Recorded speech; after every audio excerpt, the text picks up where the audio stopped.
Thanks for tuning into the Adam Carolla Show. You can watch the full show on YouTube. Just search Adam Carolla Show and hit subscribe so you never miss an episode. You can also get the podcast wherever you like to listen. And for extra content, ad-free episodes, and more, you can head over to our Substack and sign up today. Pluto TV has thousands of free movies and TV shows. We're coming at you with everything we got! This is the mindset. Free. This is the mantra. Free! This is the mindset. With movies like Pineapple Express, the entire Star Trek film franchise, and Gladiator, and TV shows like Survivor, SpongeBob SquarePants, The Fairly Odd Parents, and Ghosts. Pluto TV is always free. Huzzah! Pluto TV. Stream now, pay never. Yeah, get it on. Got to get on. No choice but get on. Mandate, get it on. Welcome back, Ed Elson. That's been a year and probably a year and a half. Professor G, he does the pod with Scott Galloway, who's been on the show a few times, and so he's a fan favorite. I guess, I don't know, expert. Give me your field of expertise, Ed. And I mean, go ahead and flatter yourself a little bit. Well, I'm a young buck, so I'm new to the investing game. I bring the perspective of I'm a young person learning about investing, trying to make it, trying to get rich. That's what we're trying to do on our show.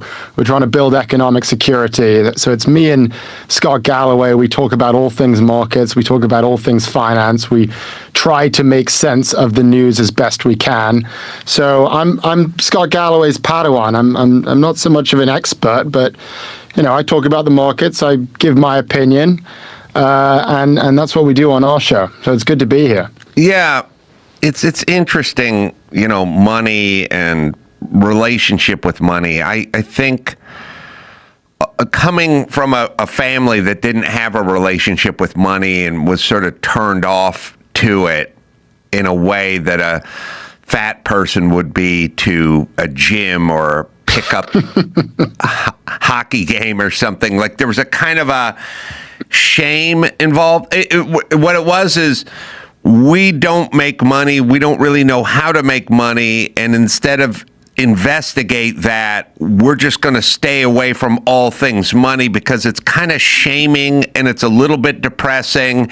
Yeah. And again, it's just fat guy doesn't want to go to the gym. And by the way, doesn't want to hang out and watch other people or learn how to do it. Literally, I'm going across the street. I'm going to the pizza place. I'm going to get a slice. I'm going to sit down there. Right. There was almost a taboo to it in the family, and then they build this scaffolding around money, which is this thing where it's like, money doesn't buy happiness, and it's like, well, it would buy some fucking air conditioning. Could we get that? I would be happy with air conditioning. How about that? Or a car that ran. You know what I mean? Or being able to go somewhere for vacation. So they build an entire apparatus with money doesn't buy happiness, and then they start taking anyone who has money and saying it's ill-gotten gain, it's daddy's money. You know what I mean? Or they're probably raping the land or the indigenous people. And they build this entire world around why they're righteous for not having any money. Then they sleep well at night. And it always bothered me. My mom, when she was 85, was explaining to me that rich people don't pay any taxes.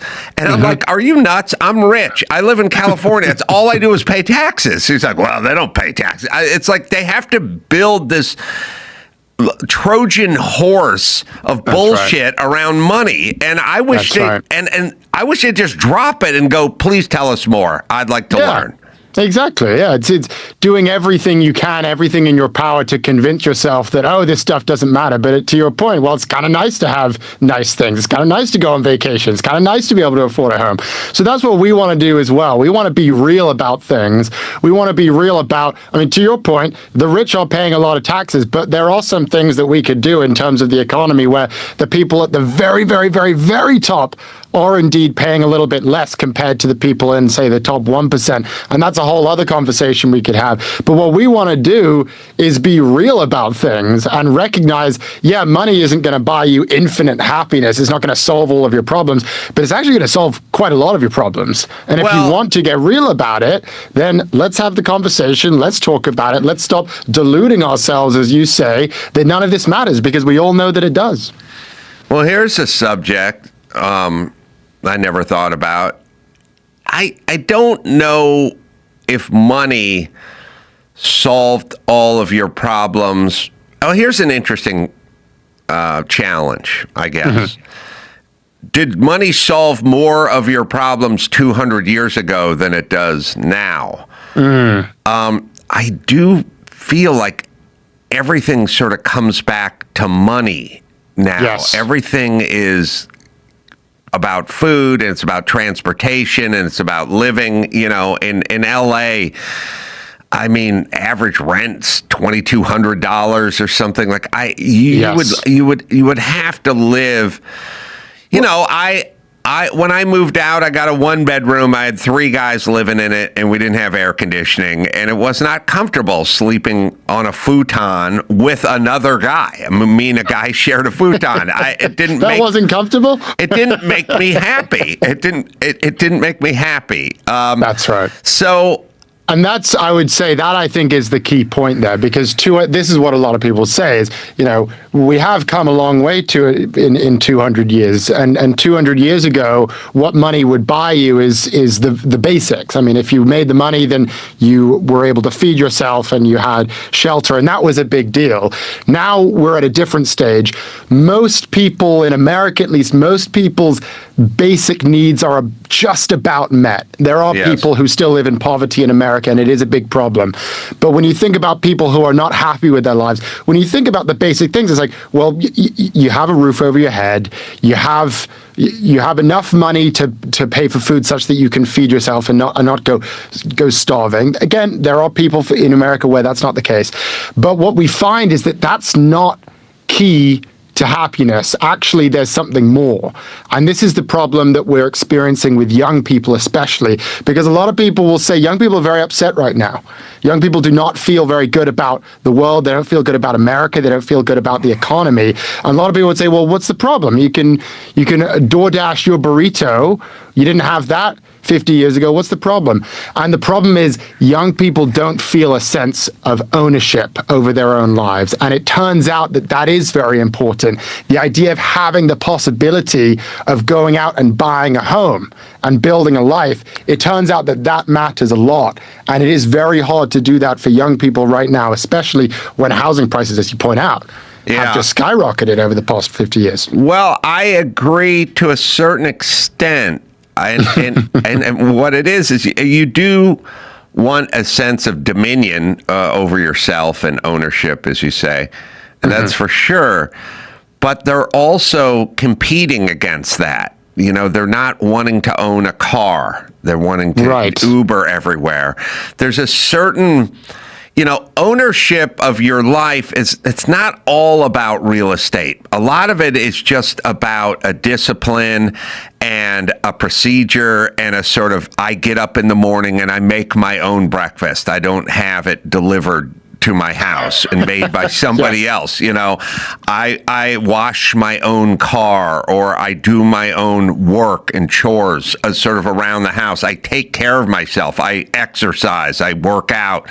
I eat right. You know, they're sort of fighting against all of that stuff. You know, I make my money. I'm responsible with it. I put it away so I can use it for things that I enjoy and that kind of stuff.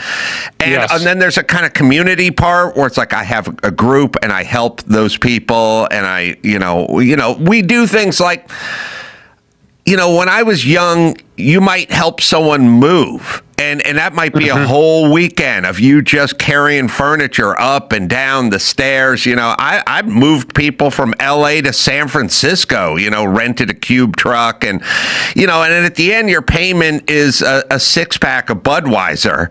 And then you sit out on the porch of the new house and you sip your beer and you feel a certain sense of satisfaction. I don't really see that. Or, we're going to add, we're going to build a barn like the Amish and the community is going to come together. Or, I'm basic beer commercial stuff from the 70s where it's gone. The dad showed up, helped the son put a new deck on his house, and at the end they toasted the Budweiser. That stuff is super important.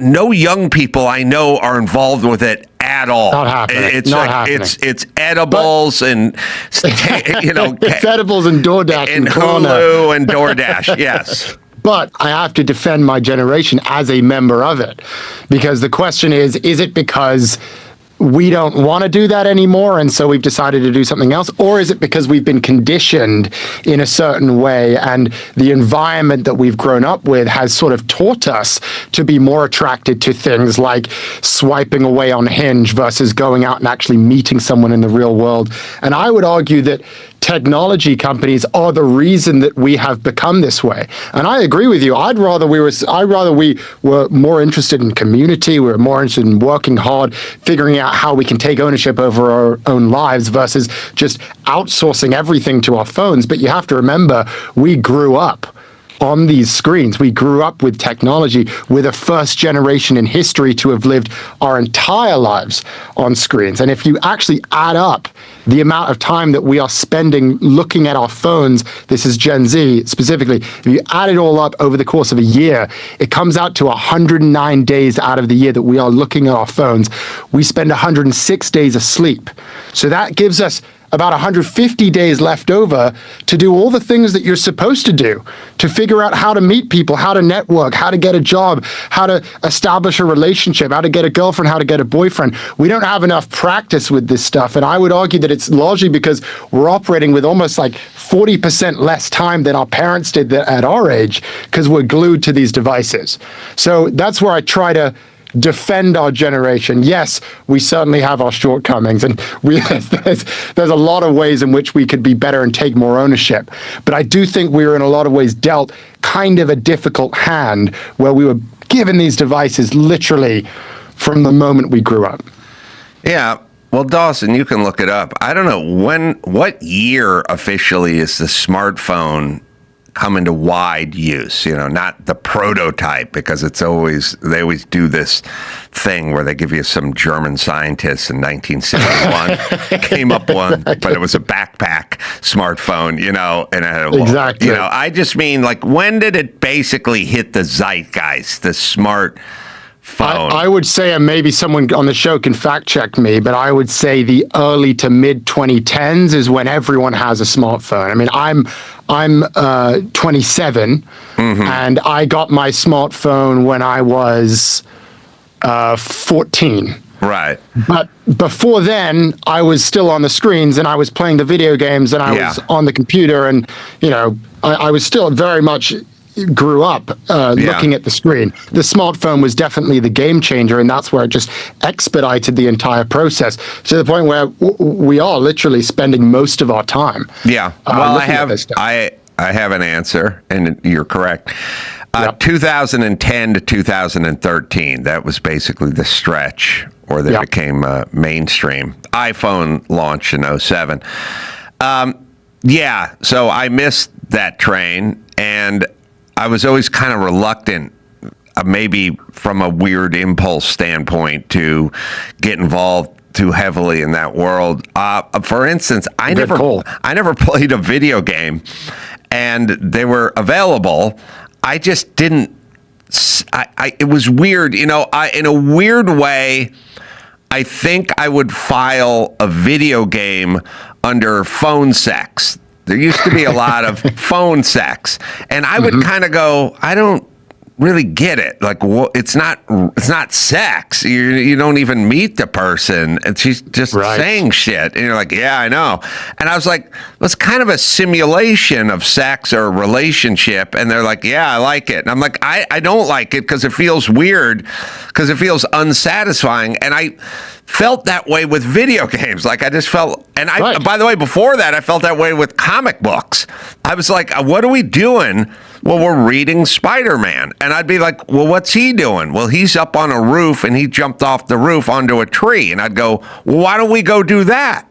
Yep, Let's just go do exactly. the thing we're looking at, or let's go find someone and have sex with them. But let's not make a phone call about it. It all felt weird and unsatisfying to me. 100%. But Adam, it's gotten even worse because now we're dealing with OnlyFans, which Right. is that times a billion. And you look at how successful.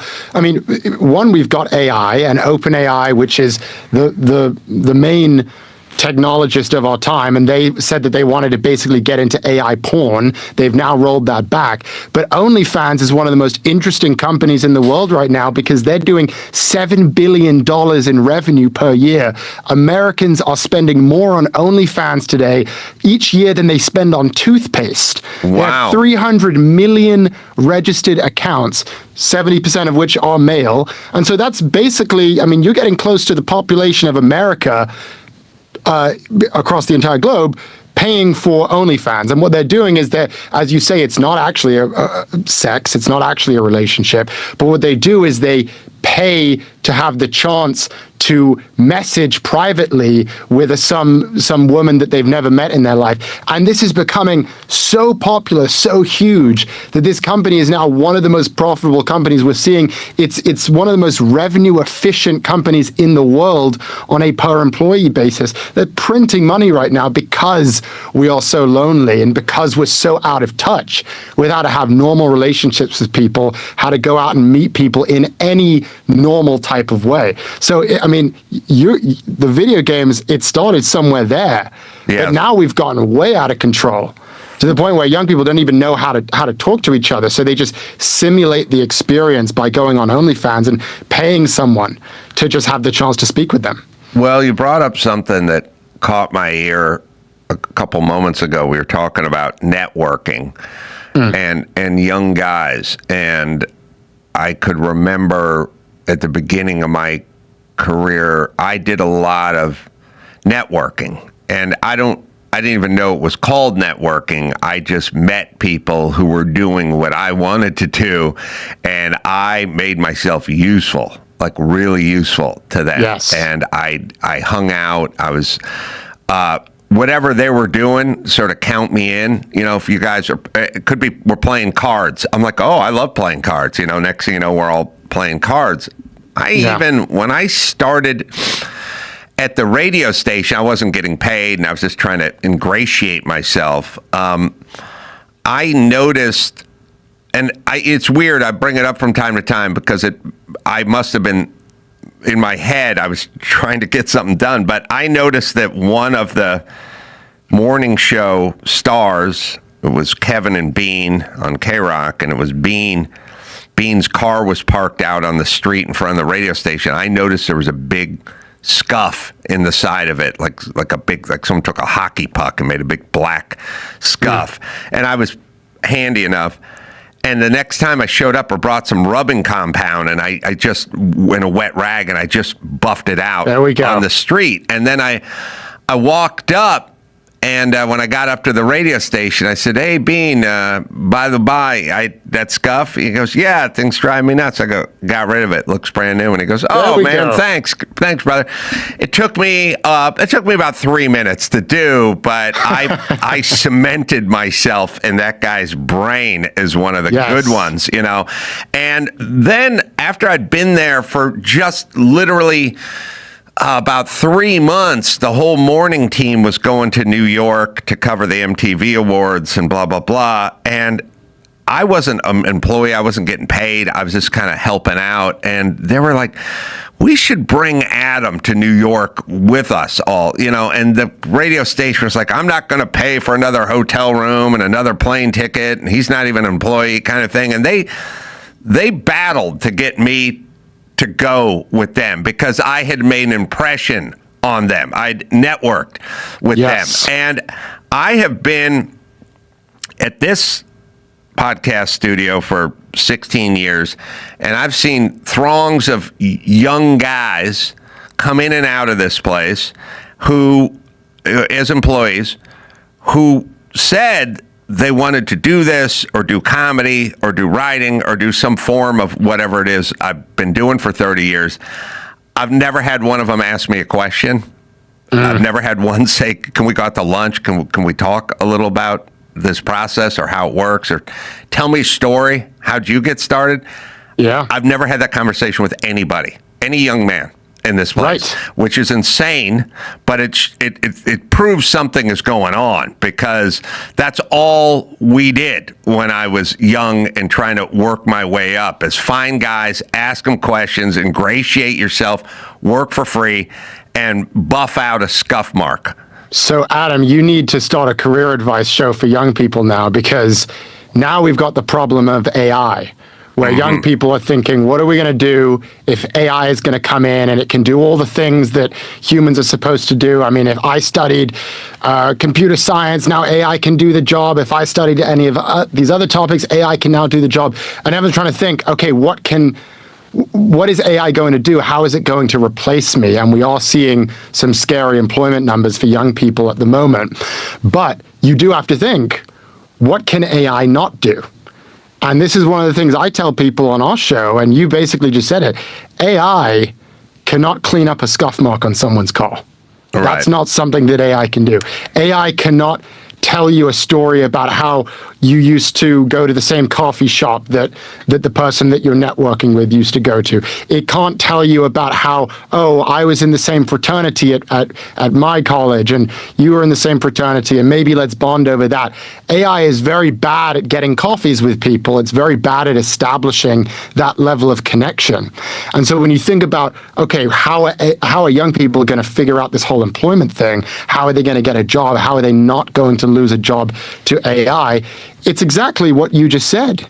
You have to establish relationships with people. You have to make people like you. You have to tell them about yourself. You have to show these people, I have a personality. I have interests. I have hobbies. Maybe we have something in common. Maybe there's some way that we have a connection here.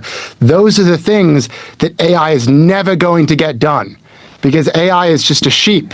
You just prompt it and prompt it and prompt it, and that's all it does. But it's never going to do the things that you just said, which is why I think you need to start a career advice show at some point, because that advice is what young people who are worried about AI need to hear. Thank you. And speaking of AI, I've always been a big fan of the trades because it's where I come from. Yeah. And now AI has really made me a fan of the trades. Also, you know, when I got started with the trades, it's pretty much you got $7 or $8 an hour. That was that. And there wasn't a way to really make a good living off the trades, because you got sort of paid whatever double minimum wage, and that was about it. And nobody I knew was really flourishing in the trades. Things have evolved. Things have changed. Guys are really making businesses out of it, and are also just making a good hourly wage as an electrician or plumber, carpenters, and things like that. And I know Scott pushes for that, Galloway. And, yes. and has had some success at UCLA, I believe, with some of these things. And I spend time with the Mike Rose of the world. And I've always said it, just long before AI.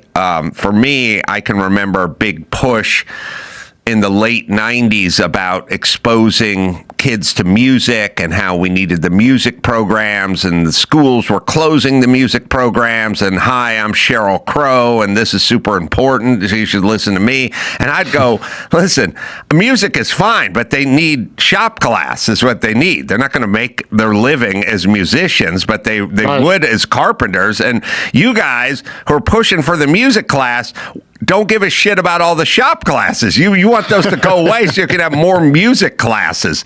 And You just want to party. right, you just want to have a good time. You want to have a conga line straight to the poorhouse. So it was very out of vogue 30 years ago when I was complaining about shop class, because shop class is where you send the dumb kids.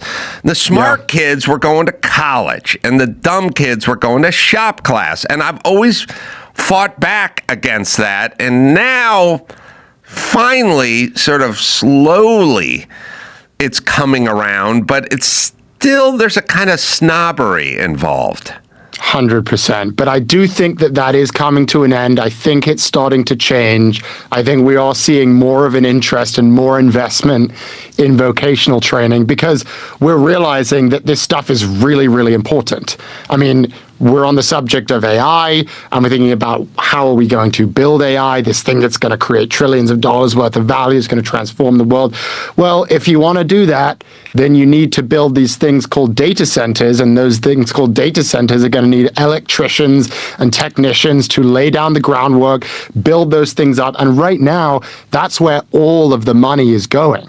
I mean, hundreds of billions of dollars from these big tech companies. They're investing it not in the software engineers who they're laying off by the minute. They're investing it in the people who are actually working with their hands and creating and building physical stuff that we will need to build out this economic revolution that everyone's so excited about. So I think I think we're beginning to see the change, and people are starting to realize actually this vocational training thing is very, very important. We need to emphasize it a lot more culturally, and then we also need to invest in it a lot more. And I also think that young people are excited about that because they realize that the whole college thing was a little bit of a scam.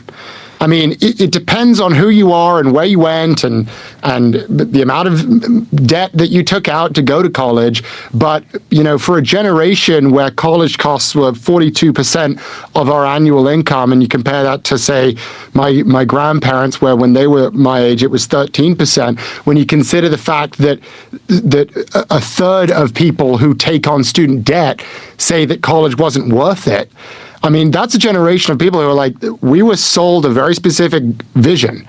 And that was, you got to go to liberal arts, you got to do the college degree, and only if you do that will everything work out. And everyone bought in, we just sort of blindly put our faith into it. And then people graduate, and we realize actually that stuff doesn't matter as much anymore. Maybe I should have gone and learned how to work with my hands. Maybe I should have figured out some sort of vocational training program, which would have really guaranteed me a job for the long term. And that's the biggest struggle for young people right now. So vocational work is 100% coming back, and you were early to that. Jesus, I'm trying to think. I was talking about that right around the time you were born.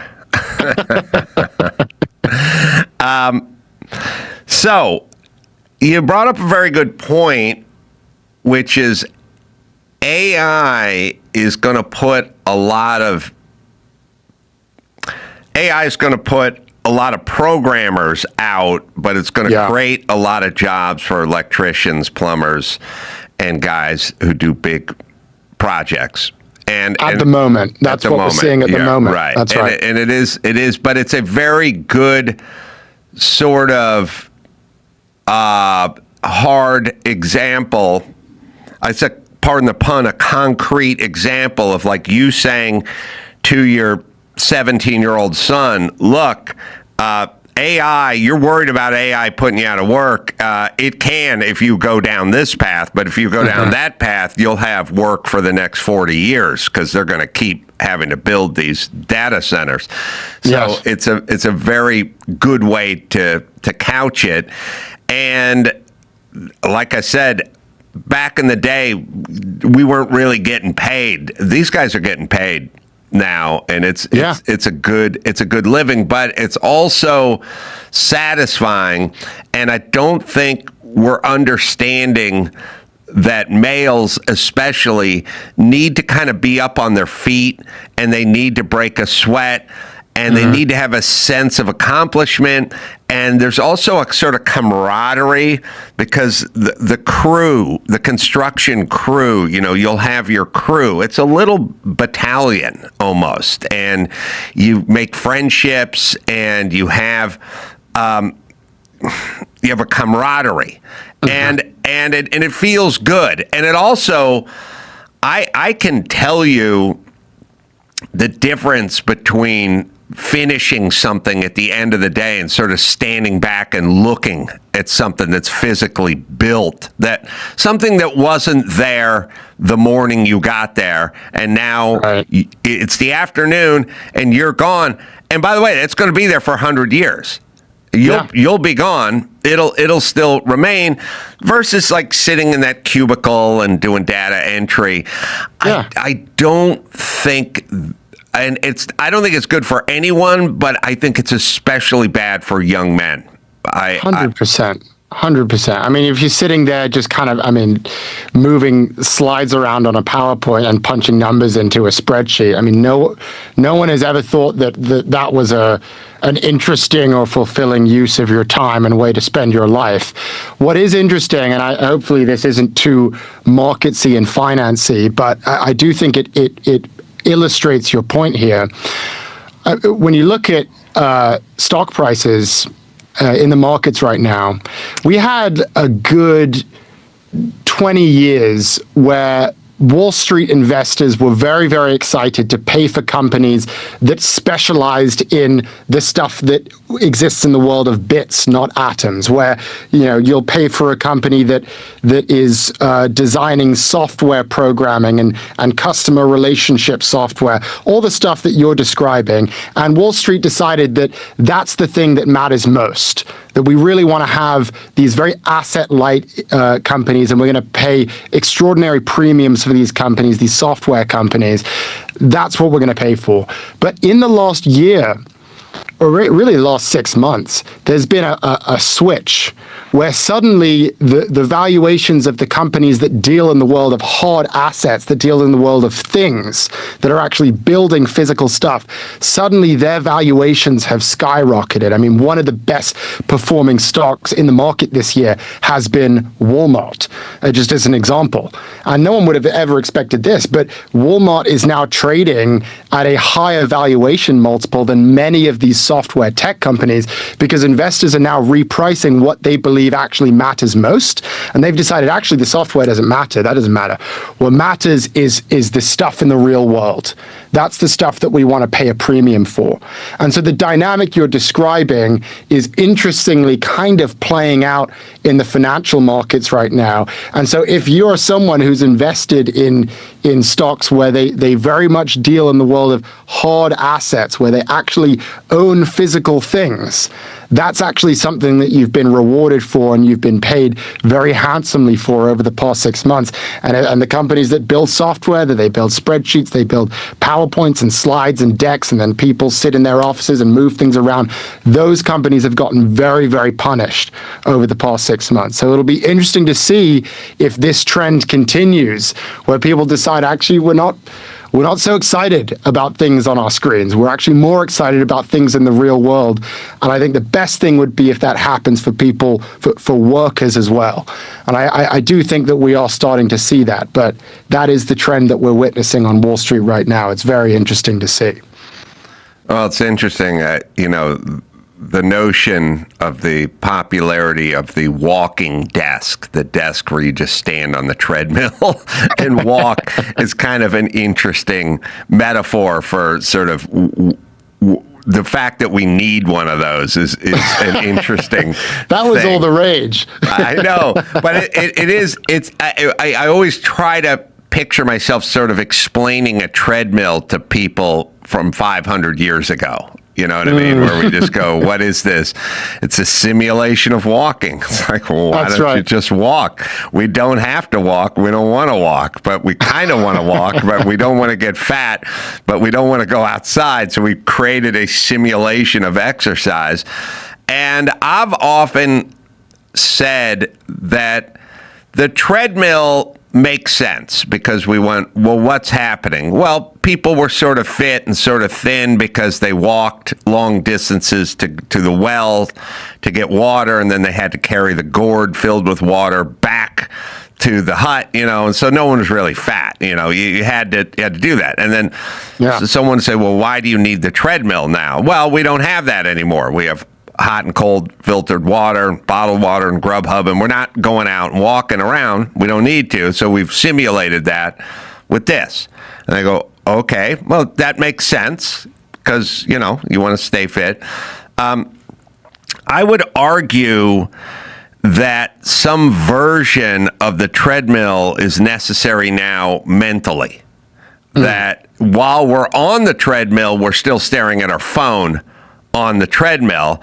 And so we used to have a workout for our brain, and that, okay, you had to remember people's phone numbers. It wasn't all on your phone, and you could just hit a button. Nobody remembers anyone's number anymore. When I was young, you memorized all your friends' numbers. And, if you needed to work something out mathematically, you didn't have a calculator on your phone. You had to kind of get a piece of paper out and kind of work it out. But you were working out while you were working this out. And there was a kind of a mental, you didn't have 7,000 first run programs on TV. You had to kind of make your own fun and entertain yourself and kind of figure it out. And so that's all gone.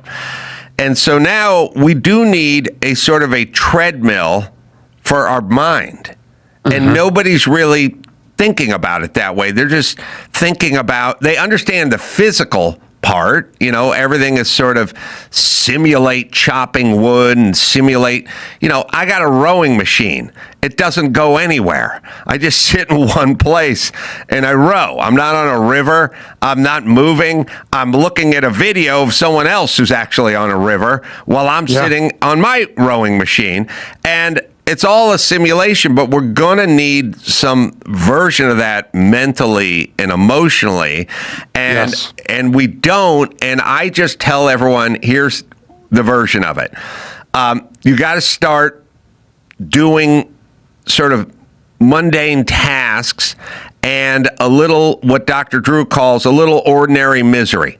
Just a little, just stuff where people go, why are you cleaning your own toilet? Why don't you pay someone up? Because I should. And why are you out in the garage? Why are you trimming that tree in front of your house? Get the guy to do it. Just a little engagement and a little misery, like a little bit of, I don't really feel like going out and doing, it's hot outside. Yep. Well, get your hat. Get out there. That's right. And what we're seeing, if you want a reason for why we should do you said ordinary misery, is that the term? That's what Drew calls it. That's what Drew calls it. I kind of appreciate it. I vibe with it. I think it's good. I don't know if there's a textbook. I don't know. You can look it up, Dawson. I don't know if there's a textbook version of it, but it's just all the shit you want someone else to do for you. That's right. Do it yourself. Exactly. And the reason that you might want to do that, if we look at young people as an example again, what we're finding is that young people are actually getting stupider. Literally, we're looking at test scores, we're looking at math scores, and we're finding that the more we've become addicted to the screens, the more we've outsourced all of the ordinary miseries, all of the things that you should be doing as a functioning human being. The more you do that, and the more you let screens and technology companies take care of it, your IQ literally goes down. And that is what we're seeing at the moment. So now we're on the frontier of AI, where you're going to turbocharge that trend. I fear that one of the biggest problems, one of the biggest concerns for future generations is that we're actually going to be one of the stupidest generations in history. What we've seen is that throughout humanity, most generations have gotten smarter than the previous one. They've figured out, looked at the mistakes, they've built on them, they've created new technologies, they've gotten sharper, they've understood how to deal with things. But we're one of the first generations where, we haven't really been using our brains properly for most of our lives. And the more that this AI stuff is going to be injected into our lives, or instead of actually learning how to do something and putting your mind to it and trying to use and manipulate resources to make it work for yourself, you just outsource it to ChatGPT. You just give it to Google. You let Gemini deal with it. You let Claude or Anthropic or any of these other chatbots deal with it. So that is a real problem. And I do think we need to start thinking about, for young people, do we want to figure out ways to prevent us from using these technologies too much? A very simple thing that a lot of countries are doing at the moment is they're just saying, you're not allowed to use social media until you turn 18 or until you turn 16. They're just age gating it flat out. Australia did this. Spain's doing it. France is working on it. Denmark, most of Europe is working on this. But I think that could be potentially a remedy to the problem that you're describing, because we are so dependent on these things to the point where, how are we going to deal with any hardship? by the time we're grown adults. Yeah. If we've never actually dealt with a problem ourselves and put our minds to it, if we've just constantly outsourced it, then we're going to be in real trouble. So I think there's something to that. I think the treadmill is a good analogy. I think it's something that we need. We need more mind exercise. Yes. Because we are getting stupider. Well, I will go along on your point of getting stupider. Is there a definition? It just nothing comes up, huh? Not really. I'm not even sure what to look for. I was looking through the Wikipedia on everyday life, but it doesn't seem to be like a sociological term for the ordinary misery. So you type that in and nothing even comes up. Well, maybe we've coined it then. You made it. So, yeah. So problem. Okay, dumb. Okay, here's what's going on in my estimation, and Yes. a lot of people think, for me, kind of all roads lead to the construction site. But I realize that tangible problem solving, sort of mechanical problem solving, is a good workout for your brain. Yes. It's a sort of a Rubik's Cube. But back in the day, they'd say, look, we're going to have a competition. Each class is given a pound of dried spaghetti and a jar of glue, and we're going to see who can build a bridge out of it that can hold the most weight. And you really kind of went to town. You had to really think about it. And I've been very mechanical my whole life, but I realize when people kind of say to me, you have a sort of pragmatic wisdom or some kind of everyday practical think, I go, oh, thanks. But I think that's all mechanical, because the mechanical doesn't care if you're male or female or black or white or what your sexual proclivities. It's just gravity, and this is just how it works. And by the way, it doesn't really care about your feelings. It's just sort of what works and what doesn't work.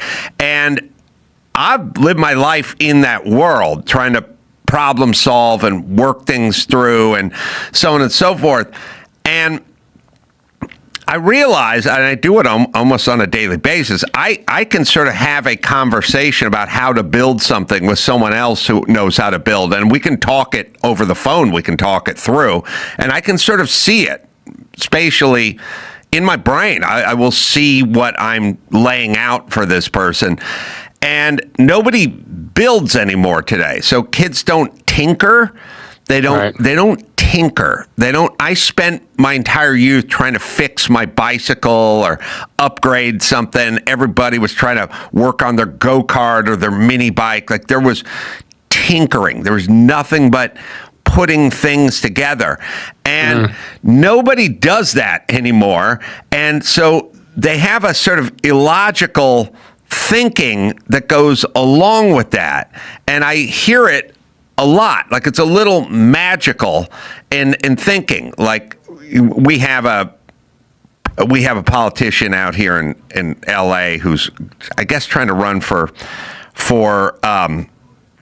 mayor, and she's pretty high up there. Her name is Nithya Raman, and she gave a whole speech about catalytic converter theft, which is a problem in Los Angeles. And it was the fault of Toyota for making it super easy for them to steal this thing that's welded into the bottom of your car.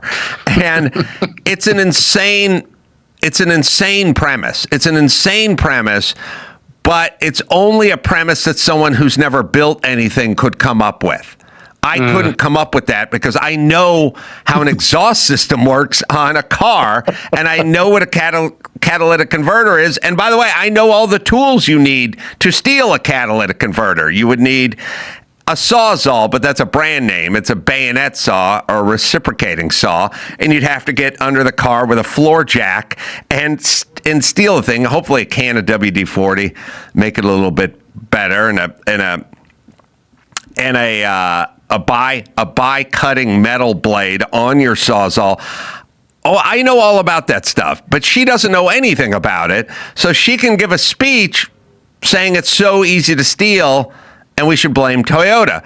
Well, that's now when that person makes policies, they're not going to make logical policies because they're not mechanically logical. And that is what we're really experiencing now. A bunch of people who never physically put anything together and don't know how to, and then problem solve as well. Having ideas about how we should run the city, which will never work. But they don't know it won't work because they don't live in a tangible world. They live in a world of ideas. That's right. And this is, by the way, this is the trouble with being a politician is you must, I mean, ideally we can elect people who have had more real world experience, and ideally those are the people who would succeed. But the politician's job is to be the quote unquote expert on everything and then find who the enemies are and then blame the enemies and then wag the finger and point the finger. And that's the job of the politician. But I mean, to your point, something that I've been speaking with Representative Seth Moulton, who's a veteran. He's a representative of Massachusetts, running for senator.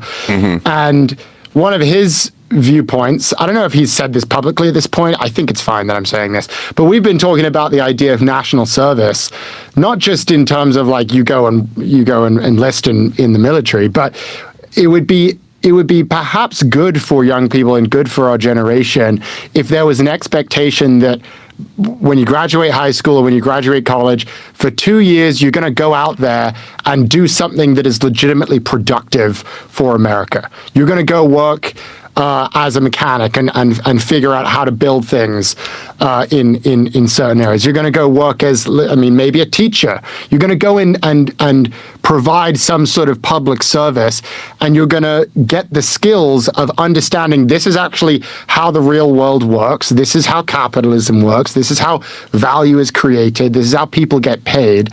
And I mean, I don't love the idea of we're going to mandate it. It feels a little bit too stringent, but I do think that there's something to that. Agreed. Where you want to get everyone on the same page. We're all going to be, we're all going to realize that we have a stake in this thing, and if we want to make something of this country, then we all need to be providing value in some way. And as you say, build some camaraderie. Yes. We can all be in the battalion together.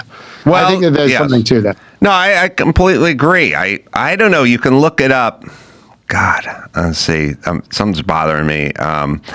It was there. We used to have like, if you were a youth who'd lost their way, you'd go into the forestry service or something, and you'd have to clear brush for 2 years instead of going to being a juvenile delinquent. You know what I mean? Like you'd learn something. Update on ordinary misery. Freud seemed to call it ordinary unhappiness, and he seemed to say that argument of putting yourself through that will help your mental strength.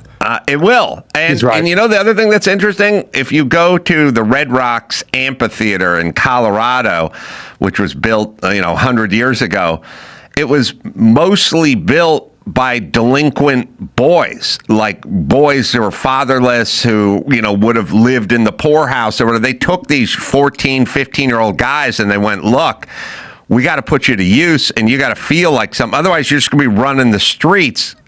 Causing trouble, Right. We used to understand that. Now we look at it as don't be mean. And it's it's not really being mean. That kid's rudderless. He doesn't have a dad. You want him out on the streets? That's mean. People will say, you're restricting my ability to do what I want. It's like, well, let's just look at the alternative right now, which is that a third of young people are still living with our parents. More than half of us say that we don't want to have children. We have the lowest national pride of any generation in the history of America. We're sitting around, we're vaping in the basement, playing the video games, doing the DoorDash, not making any meaning of our lives. It's like, that's your alternative. Right. So if we're going to say you're restricting the freedoms, it's like, no, the alternative, the current situation that you are contending with is frankly a very shitty situation. You're living at home and you're not excited about your life, and that's what most young people are today. So I think it's a very reasonable proposal. I think the guy I'm talking about, Dawson, who was in I'm calling it forestry service, but it's basically, you take the kid at 15, 16, 17, the male, and you go, look, you want to go to juvie? or do you want to pick up a shovel and head out to a camp and clear brush? That man's name was Coolio. Coolio, who had Gangster's Paradise, was his big. You might recognize Coolio. Yeah. And who, by the way, passed recently, as I recall. But I do remember interviewing Coolio, and he was a delinquent kid, and he ended up in the forestry. And by the way, all those guys go, it saved my life. I was running around with gangs in the inner city. I probably would have got shot, and then I ended up in Oregon clearing brush, and I learned how to use probably a chainsaw. establishing some friendships as well. I mean, that's the other problem with young people right now is we don't have any friends. 1 in 5 Gen Zers, that's my generation, say they have 0 close friends whatsoever. Wow. So that's, we're talking about what are the real problems for young people. The loneliness thing is crazy. By the way, if you look at the entire population of America, 12% of Americans say they have 0 close friends today. It's up from 3% in 1980. So this is like a real problem around the nation and honestly around the globe. But for young people, it's especially a problem. So yeah, you want to figure out ways to put young people in a room together where they're not DMing each other on their screens and actually interacting in the real world that would actually have some value. By the way, I have a question for you, Adam. We've been talking about mechanics, and you're saying how your brain, you have a more mechanical view of things. It's interesting that you are a comedian and you are in the arts in a way. I'd be interested to hear how that happened for you. And you're working, it sounds like you have these kind of interesting diverging interests, but you are working in the world of ideas, and that is where you landed. How did that happen for you, if you don't mind? I will tell you, first a Coolio update. That's the most important. Yes, we need to prioritize, ladies and gentlemen. If you learned anything from listening to this podcast, it's priority. Coolio worked as a firefighter for the California Department of Forestry and Fire Detection during the 80s. He was in the California Conservation Corps. That's what I was trying to think. They put him in there, served as a rehab effort to get over crack cocaine addiction. So they basically, and you can go deeper. He was a young man, and crack cocaine, young black man. I'm sure he was in Compton, or he was in Compton. So he's in the ghetto. He's dealing crack. He's got a choice between being a Crip or Blood, and somebody gets hold of him and sends him out into nature, and teaches him how to do conservation.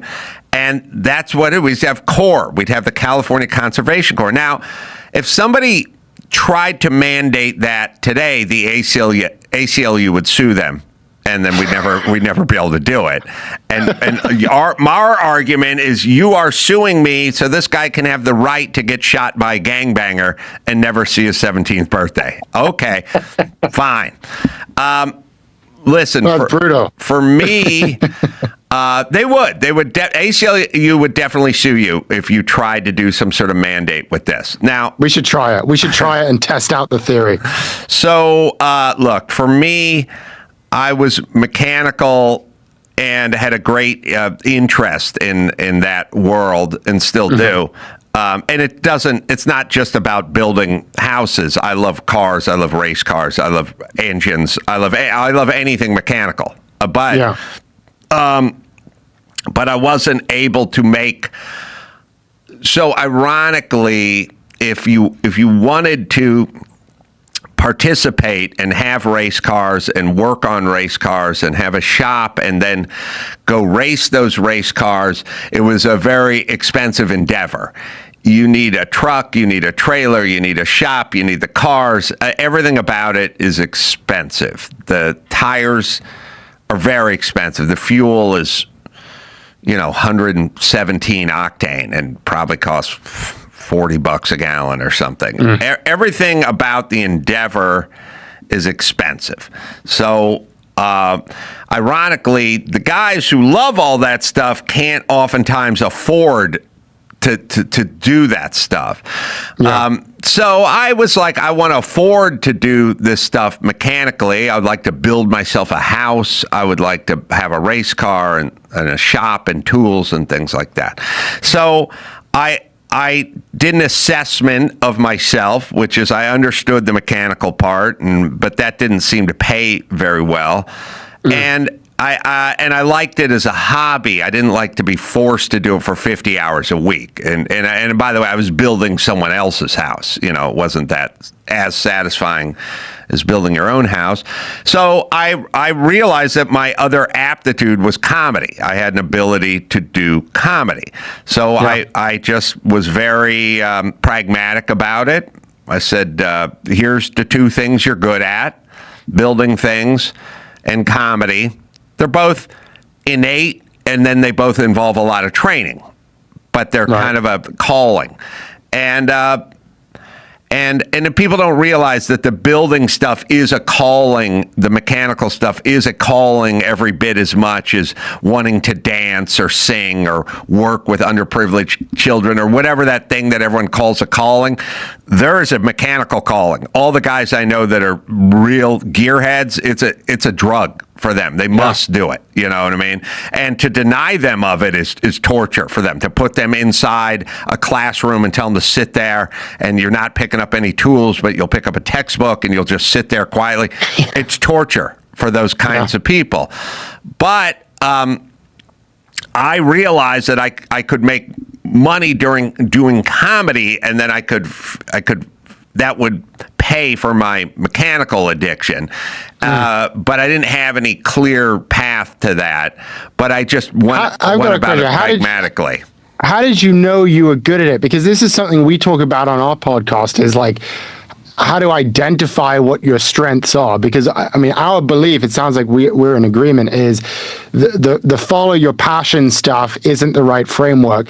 You need to follow your talent. You need to figure out, what are my strengths? What am I better at than other people? What differentiates me versus others in the marketplace? Train that talent and then go out there and monetize it. And that's how you're going to build the economic security. But you recognize, I'm good at this. I can do this. This is going to work. In a field where a lot of people want to be a comedian, a lot of people want to be good at it, and a lot of people are not good at it. I'd just be interested, how did that? At what point were you like, yeah, I can really do this? I know you were supposed to be interviewing me, but I am just fascinated to hear the answer. Well, thank you. I always had the ability, because of my upbringing, to live outside of myself and sort of view myself realistically. And I didn't have a mom that coddled me or a dad that coddled me or even paid attention to me. So I was always kind of autonomous, and I was always very realistic about what I could do and very realistic about what I couldn't do, and maybe overly realistic about what I couldn't do. And I was never brash and I was never cocky, but I was super realistic because I wasn't delusional. I never had, but it's me. You know, I never bought a lottery ticket because I knew I'd never win the lottery. I think people play the lottery. There's an element of, it's me. People have way too much of themselves invested in themselves. You need to stand outside 100%. Yourself and go, how do other people view you? Not what you think of yourself. 100%. That's insane. You know, so I was raised in such a bizarre way that I had that when I was 10. And with some low self-esteem and plenty of doubt. So if I arrived at the conclusion that I was good at something, I was good at it. It wasn't. I wasn't blowing smoke up my own ass. I didn't have parents that laughed and said, "Oh, you're the best. You're so funny."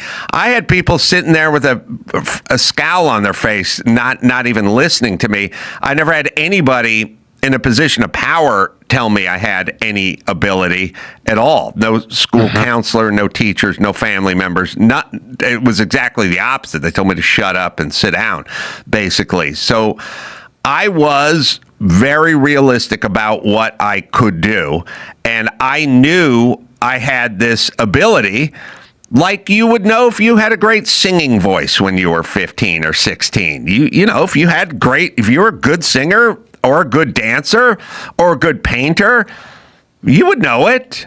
Mm-hmm. Now, there's lots of people that thought they were great painters and great dancers and great singers, and that's fine, and most of them aren't. But I could see that I had this ability. Now, yes. I was not confident that I'd ever get paid a penny for it. Yeah. I was able to separate these two thoughts, which is you have this ability, and you cannot deny you have this ability, but you're probably not going to be successful because it's a very low percentage game you're trying to get into, and I'm not positive that everyone else will recognize this ability in you, which up until I was, in my late 20s, I was right about. No one did recognize any of that ability, basically until I met Jimmy Kimmel, and then Jimmy Kimmel recognized it in a very substantial way. He was like, I don't know where you're from or what you do. I know you're a carpenter and a boxing coach, but you have an ability comedically, and it needs to be directed somewhere, and we need to get it to work, and I need to collaborate with you because you have this sort of gift. And he saw it. No other people might chuckle and then say, shut up, or whatever it is. Nobody really, he was the first guy who really was like, you have a thing. Yeah. And by the way, I knew it. I just didn't think anybody would ever pay me to do it because I come from a sort of downtrodden world where nobody gets rich and things never work out, But I got here because I was realistic about what my abilities were. Exactly, and I think it's an example of how people say tough love, being realistic, being objective, the idea that is mean is kind of a misnomer, because actually you're doing yourself a favor by being as realistic and as objective about your skill set as early as possible, such that you don't go down the wrong path, such that you don't overestimate your abilities and think that this is the right thing and then become deluded by what's actually good and what isn't good, what society is going to reward you for and what they won't reward you for. And this is part of the problem with the sort of the participation trophy culture, where you can delude people, and this probably affects young people. I think maybe the trend is starting to end and we're moving into more of an objective direction, but it is an example of how that can be a real problem, because you have a whole generation of people who, if they're told over and over again, like, you're great, you're great, you're great, then it's impossible to distinguish which things you're bad at and which things you're good at. And then you got to make a choice. What am I going to dedicate my time to? What am I going to go out there and try to monetize about myself? And so if you don't have that level of discernment, I guess, and objectivity about, I love what you said earlier, like, make a list. You made a list of the things that you're good at, and you've weighed it up and made the logical decision. I think that's something that a lot of young people should really be thinking about right now, especially as we are entering into this very uncertain job market. And this is the big problem that a lot of young people are so worried about. So one of the first things that you should really be thinking about is, like, what am I actually good at? Like, can I identify my strengths?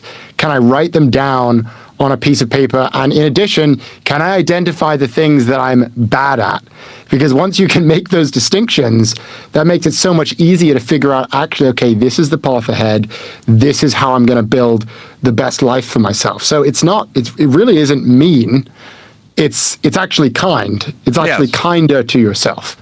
Well, it's your doctor telling you have to lose a few pounds. It's unhealthy. Well, don't you make me feel bad, doctor. Well, it's not him being mean. Exactly. Exactly. Let me give you a plug. Prof G Markets is the pod with our friend Scott Galloway, Ed Elson. Always good catching up. Always great to be here. Thank you so much, Adam. Really appreciate it. I appreciate you. We'll bring in Rudy. We'll do the news right after this. Morgan and Morgan. Well, I've known people have gotten hurt in accidents that wasn't their fault. And they tried to just tough it out. No lawyer, no help. Just hoping the bills and the pain would magically sort themselves out. Spoiler alert, they don't. And that's where Morgan & Morgan comes in. Morgan & Morgan is America's largest injury law firm. They've recovered more than $30 billion for over 500,000 clients. That's a serious track record. So if you're injured because someone else was negligent, you deserve to be paid. Don't try and white-knuckle it alone. Reach out to Morgan & Morgan and let the pros fight for you. Right, Dawson?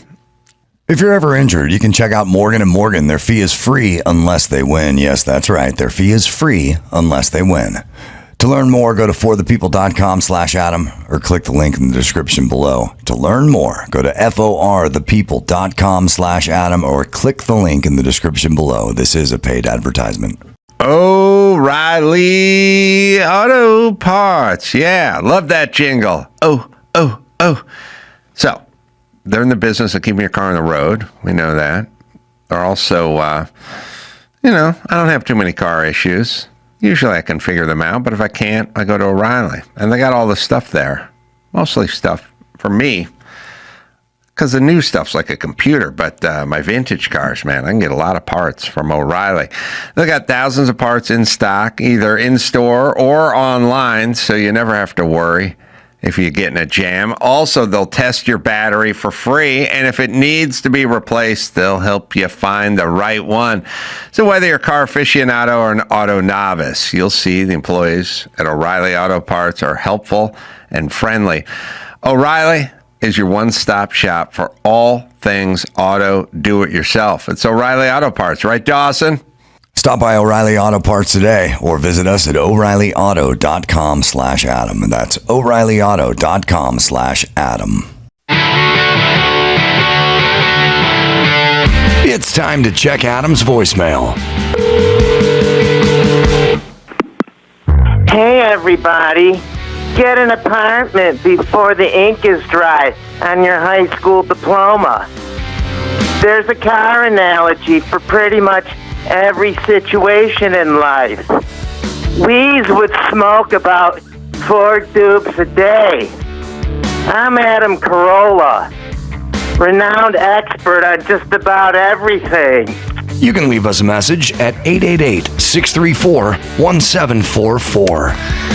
I don't know. I've not heard a good version of me in all the years with all the people that do impersonations. I've never heard a good version. Ever. There's two things that always fuck them up is they want to do some sort of building thing, but nobody does impersonations or who's in comedy knows anything about building.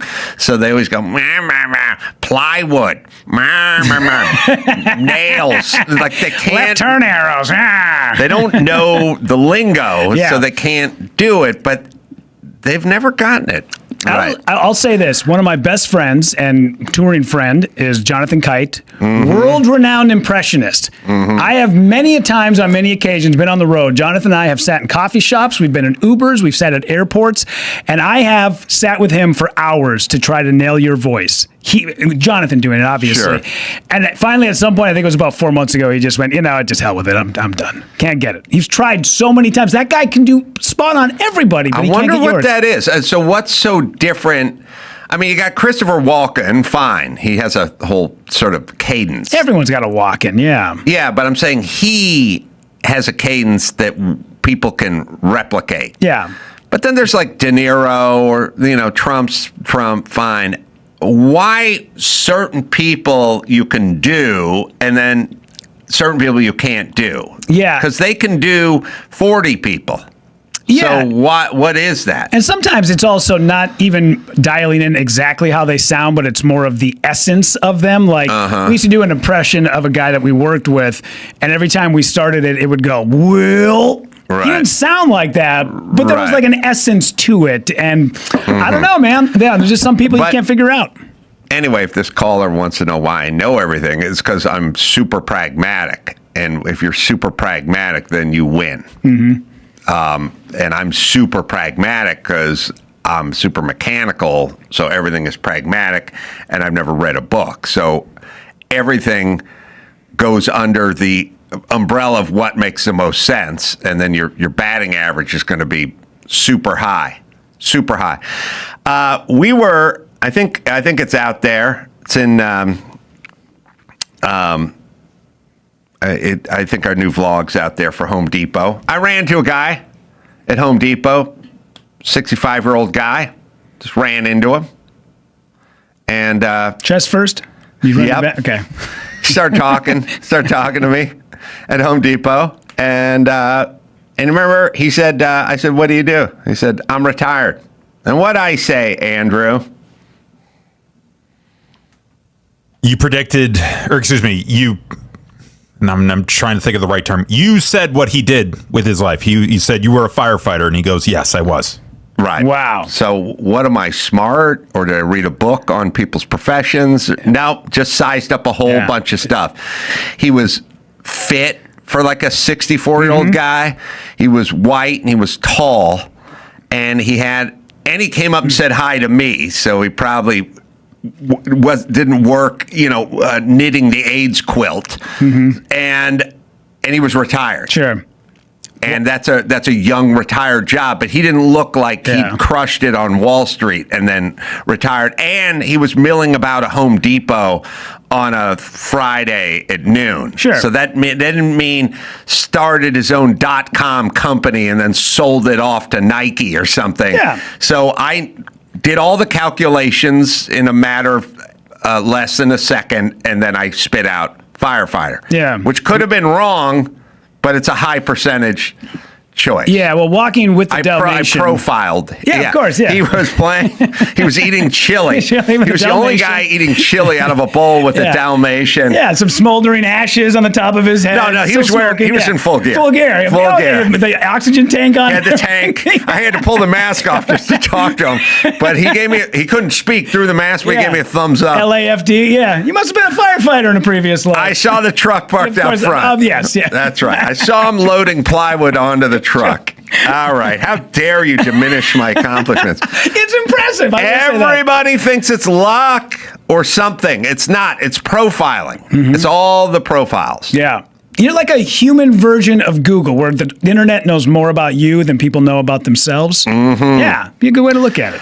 All right. So I know you got news. Now, I don't know if one of them is a new Jennifer Newsom clip, but I got a clip. She's the gift that keeps giving. My God. She never stops. It's also, do you guys find it strange that every speech she gives is about the patriarchy and males and dominating males, and is 100% where she is because she's blonde and not fat and wears mini skirts and has cosmetic procedures and dyes her hair? Does that feel weird? Like in a weird way? Like, I feel the same way when Oprah is talking about what it's like to be black and to be a woman and to be oppressed and all that kind of stuff from her sprawling estate in Santa Barbara. Like, doesn't that feel bizarre? And also, wouldn't you have thoughts about it? Like, as I would go, like, heterosexual males of Italian descent can't get a leg up in this society because they will not be accepted. So says Adam from his home in Malibu. That's... Yeah. I would feel self-conscious about it. Sure. She's literally as close as you can get to a human Barbie doll, and she's never stops talking about the patriarchy, but that's exactly who she ingratiated herself to in order to be rich now. All right, let's hear what she has to say. Like, every problem that we have in society right now will be fixed when women come together and partner with our male allies and other allies. But when more women are in the rooms, all right, pause it. Okay, listen. This horse shit is what got us in this place in the first place. Yeah. LA is all women. It's basically run by women, and it's a fucking shit show because it's run exclusively by women who have a lot of thoughts but don't really have any actions, and their heart goes out to everybody who wants to stab you on a light rail. Yeah. So the notion that we're going to solve all these problems, I mean, I don't know. I guess you could go. Here's what I would say. If you took most cities that were run by women and had a sort of majority female city council, St. Paul, Minnesota, and tried to measure them and their success by, potholes and test scores at schools, crime and whatever, I do not think you'd have any better results, and I think it would be worse. But go ahead. Go ahead, Jennifer. Changing the status quo and transforming not just our culture, but our society and our economy. I'll give you one example. Look at tech at Silicon Valley. Had more women been early on in those companies or at the tables of power making decisions, I don't think we would have so much or have allowed. All right, hold on. We wouldn't have any of it because it wouldn't exist because you bitches didn't think of it. So no, we'd have nothing. Yeah, is what we'd have. But I'm sure there are plenty of chicks floating around back then. And no, you guys aren't inherently better. I'm starting to think you're more violent than men, judging from what I've seen on the internet. Yeah, wait till we get to the news. And your decision making is for shit because you're emotional. All right, keep playing it. Have so much or have allowed for so much sort of bigotry, racism, misogyny, and hate online. Hate. I don't think that we would have the anonymity of it. I think that there would have been ooh, that's unkind. That's not okay. You can't make money off of that, about dividing people, misinforming people, belittling people, bullying people. I mean, again, think about who's the victims online more often than not. It's women, LGBTQ+, marginalized communities, women of color.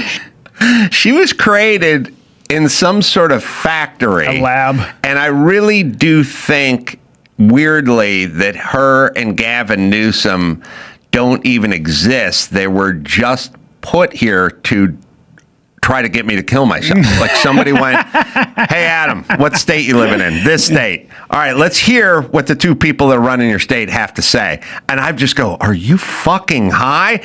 Literally, there's nothing she says that I would agree with. No. I bet she wants ketchup on her hot dog. Like I don't, if she said to me, I like a Chicagoan style, I'd go, of course you do. Yeah. Yeah, that's weird because I like it that way. She was built in a factory.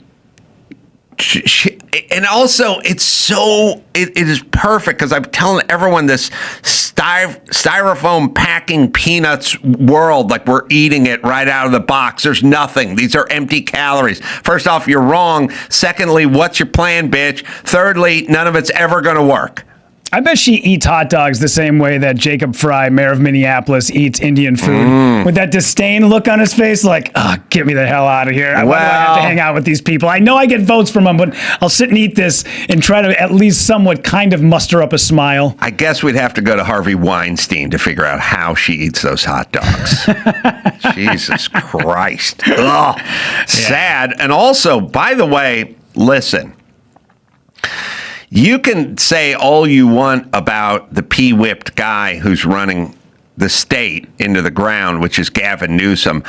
I don't know a guy who does not weigh in to different extents the wishes of the woman they're married to or living with. You take like sort of COVID. You know my stance on COVID. I didn't give a fuck about COVID, but I had a daughter and a wife that did. And so when I would come home at night, I'd just fucking kick my shoes off downstairs because I didn't want to deal with their shit. Now they're 100% wrong, but you're factored in. You know what I mean? If your significant other hates cigarette smoke. You don't sit in the living room and smoke. You smoke, you go out to the fucking patio and you crouch down behind the fucking barbecue like an animal and you smoke like a raccoon smokes out in the fucking yard, and then you drink a little Lavorse and you come back into the house, right? That's what guys do. So, meaning there's no way Newsom can be married to this fucking crackpot and not have some of her retardism bleed into his world. And if he ever tried to make a proclamation that was somewhere near practical or had to do with discipline, or like going, I'm sorry, you're 17-year-old and you stabbed someone, we're going to prosecute you as an adult. He couldn't do all that shit and go home and get his dick sucked at the end of the night. Yeah. So she is polluting his fucking world, which is already fucked up. Every dude just wants peace. That's all we right. want. That's all we want is That's some right. sort of, it doesn't matter how we get it. Doesn't matter if it could be at a Metallica concert. It could be at work. It could be at home with kids, whatever it is. Whatever it is I need to tell you so that you can just stop and be normal and I can enjoy the rest of my day. That is what we go for. So yeah, every now and again, you got to kind of toe the line with these people. And then yes, whatever it is that they have, their agenda is, it bleeds onto you. And that's the part that is always hurtful. Yeah, there's no way her and her sort of radical feminism is not infecting Newsom to some degree. Simply Safe. Well, traditional home security has expensive monthly fees, multi-year contracts, and confusing hardware. And that's why I use Simply Safe instead. You can customize a system on their website and have it at your home in just days. Easy to install. It's not just cameras, by the way. It's an entire ecosystem of sensors. And no lock-ins or hidden cancellation fees. Simply Safe earns your business by keeping you safe, not trapping you in a contract. As two eyes in Simply Safe, by the way. And they were named America's best customer service by Newsweek. It is Simply Safe. Right, Dawson? We want you to experience the same peace of mind we do, which is why we've partnered with Simply Safe to offer an exclusive discount for our listeners. Right now, you can get 50% off your new system by visiting simplysafe.com/Adam. That's half off at simplysafe.com/Adam. There's no safe like Simply Safe. Rosetta Stone. Wow. Getting ready for spring. Maybe a little summer travel. Imagine showing up to another part of the world and being able to order food and connect with locals, like a local. Rosetta Stone, well, they've been the trusted leader in language learning for over 30 years. Their immersive, intuitive method helps you naturally absorb your new language. I'm a busy guy, and it's nice, and it's easy. And you can fit it into your schedule. I can get my lessons into my schedule. And if I'm touring around, I take them with me. And the True Accent feature helps you make sure your pronunciation is correct so you don't sound like a doofus.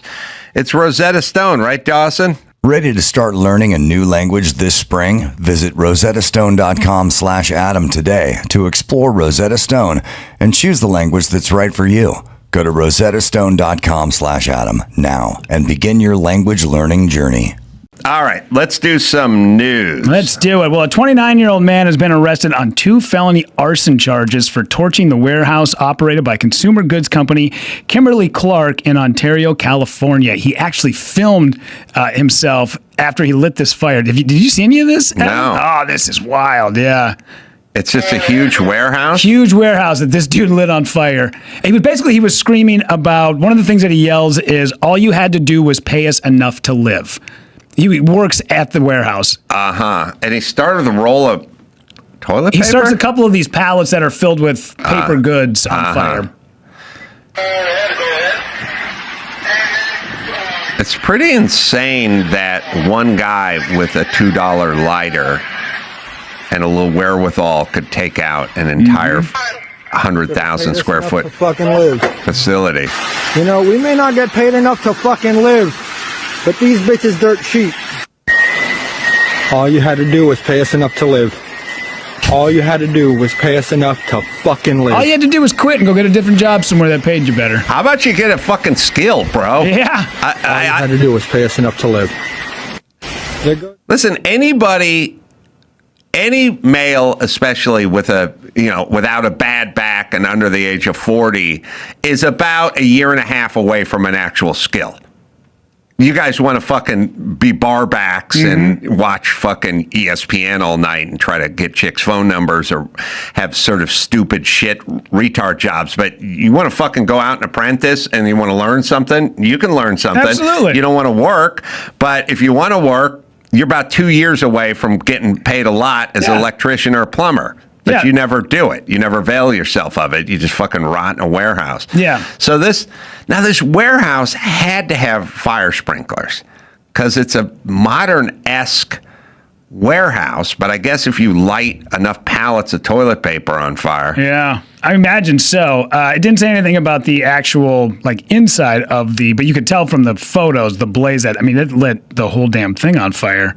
Is it like 100,000 square feet? I mean, that thing was a huge facility. It didn't say in the news report. I didn't see it. Oh, you know what? Never mind. Actually, it's buried here. Intentionally setting fire that engulfed the nearly 1.2 million square foot building. Whoa. That's a lot of fire. Yeah. About 20 employees were inside the warehouse when the fire broke out, including he himself, who was arrested for felony arson. Man. Now, what's the best thing? I'm trying to think. Paper towels, pretty good kindling. Yep. Toilet paper, good. Paper ass gaskets. Those go up pretty fast. Those are nice. Yeah. I would say I put third maxi pad. Oh, you got a cardboard box. You got a lot of cotton in there. Yep. Adhesive strip. Yeah. That always gets the fire started. Yeah. Yeah. Do they have any sort of those wipes, like those butt wipes, but instead of the soft ones? Too moist. But are they? But do you have ones that are alcohol based for cleaning? Do they have some sort of? Well, they do, because once Jimmy wiped his ass with the Clorox ones. He thought it was the ass wipe for the ones, and his wife left out the sink wipe ones, and he burned his ass with the Clorox. Crazy. So I can't imagine. By the way, here's how guys are. If a woman had burned her vagina with a Clorox wipe, other women would be sympathetic when she told them that story. When Jimmy told me that, all I did was laugh my ass off. Yeah. I went like, oh my God, how's your asshole? I was like, that's the greatest thing I've ever heard. That's the difference between men and women. Yeah. Funny. All eligible men will now automatically be registered into the military draft pool by December as part of an effort to streamline the previous process of self-registration and to save money. Most men between the ages of 18 and 25 are already required to register with Selective Service, but automatic registration was mandated in December of 2025 as part of the fiscal 2026 National Defense Authorization Act. All right. I'm all for more people doing more shit. Yeah. There's too many fucking lazy dudes in this country. Yeah. And that's part of the problem. I was a little bit past, I was already 21 when 9/11 happened. And since I'm the last male in my family, there was conversations about like, hey, there's a couple of us that are just sitting around doing nothing in Wisconsin. Maybe it's time we jump into the service. We talked to a lot of the recruiters who said, well, because of your situation with your family, you're never going to see active duty.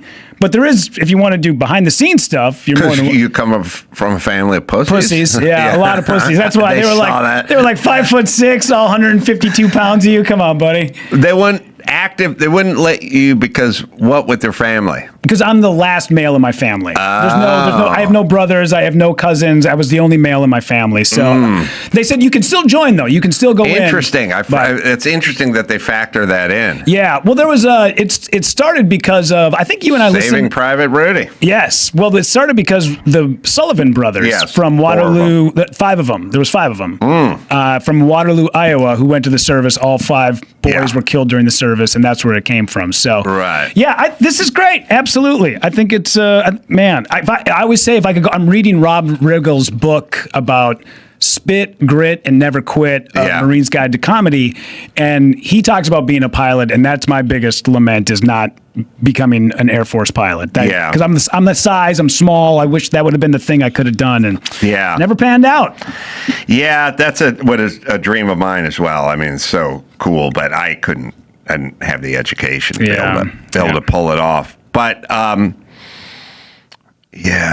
there's the joke I've never been able to work out because it upsets the audience, but I swear I'm gonna try it.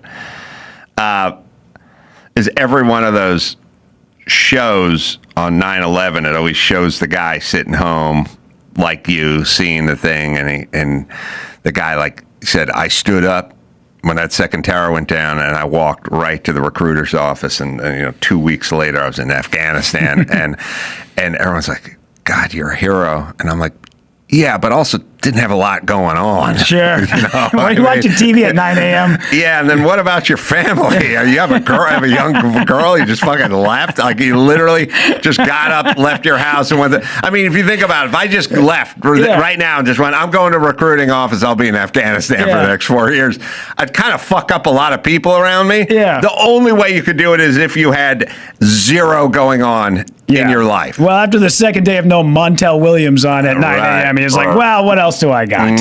Time to roll. All right, what else you got? A beloved coffee chain founded in San Francisco is removing pride flags and other flag decor from its stores, the company's CEO announced on Wednesday. Phil's the longstanding supporter of LGBTQIA plus community. What does it really mean to support that community? Like, let's really just break it down. I support, you give them money, and then they what? Buy lube or flags? Yeah, death love. Cock rings. Like, what does that mean? Like, I support. Like, I don't know. Without your support, would they be okay? Would gay men be around? Would they be allowed to get married? That's a good question. I don't think it means anything. No. I don't think Jesse Jackson has done anything. I don't think Al Sharpton's done anything. I don't think Black Lives Matter. I know Jennifer Newsom's very close to the LGBT community. What the fuck does she do? And then how does that work? It works by saying, we support you, so can you please come to our coffee shop and spend money so we can make money and be supported? All right, and here's a flag with your colors on it, but other than that, I'm not sure. Like, that's as far as it goes, and they will also throw a sign that says what they will tolerate and what they will stand for. I do like that. There was a Phil's Coffee in San Diego. You did 20 minutes on this because you walked by it early, and it was one of those signs where we accept everybody. It was on the way to San Diego. It was like halfway to San Diego. Yeah. And that was a Phil's Coffee. And it's here we believe, no one is, and we believe in, and we believe you just want some fucking coffee. I took a picture of it and made fun of it for 20 minutes on stage. There's a picture of it somewhere. I don't know, Phil's Coffee Creed or whatever. It's the same bullshit the neighbor with the sign on the lawn believes in. But here's what I'm saying. Mark Garagos' attorney is an Armo. And he fucking loves the Armenian community.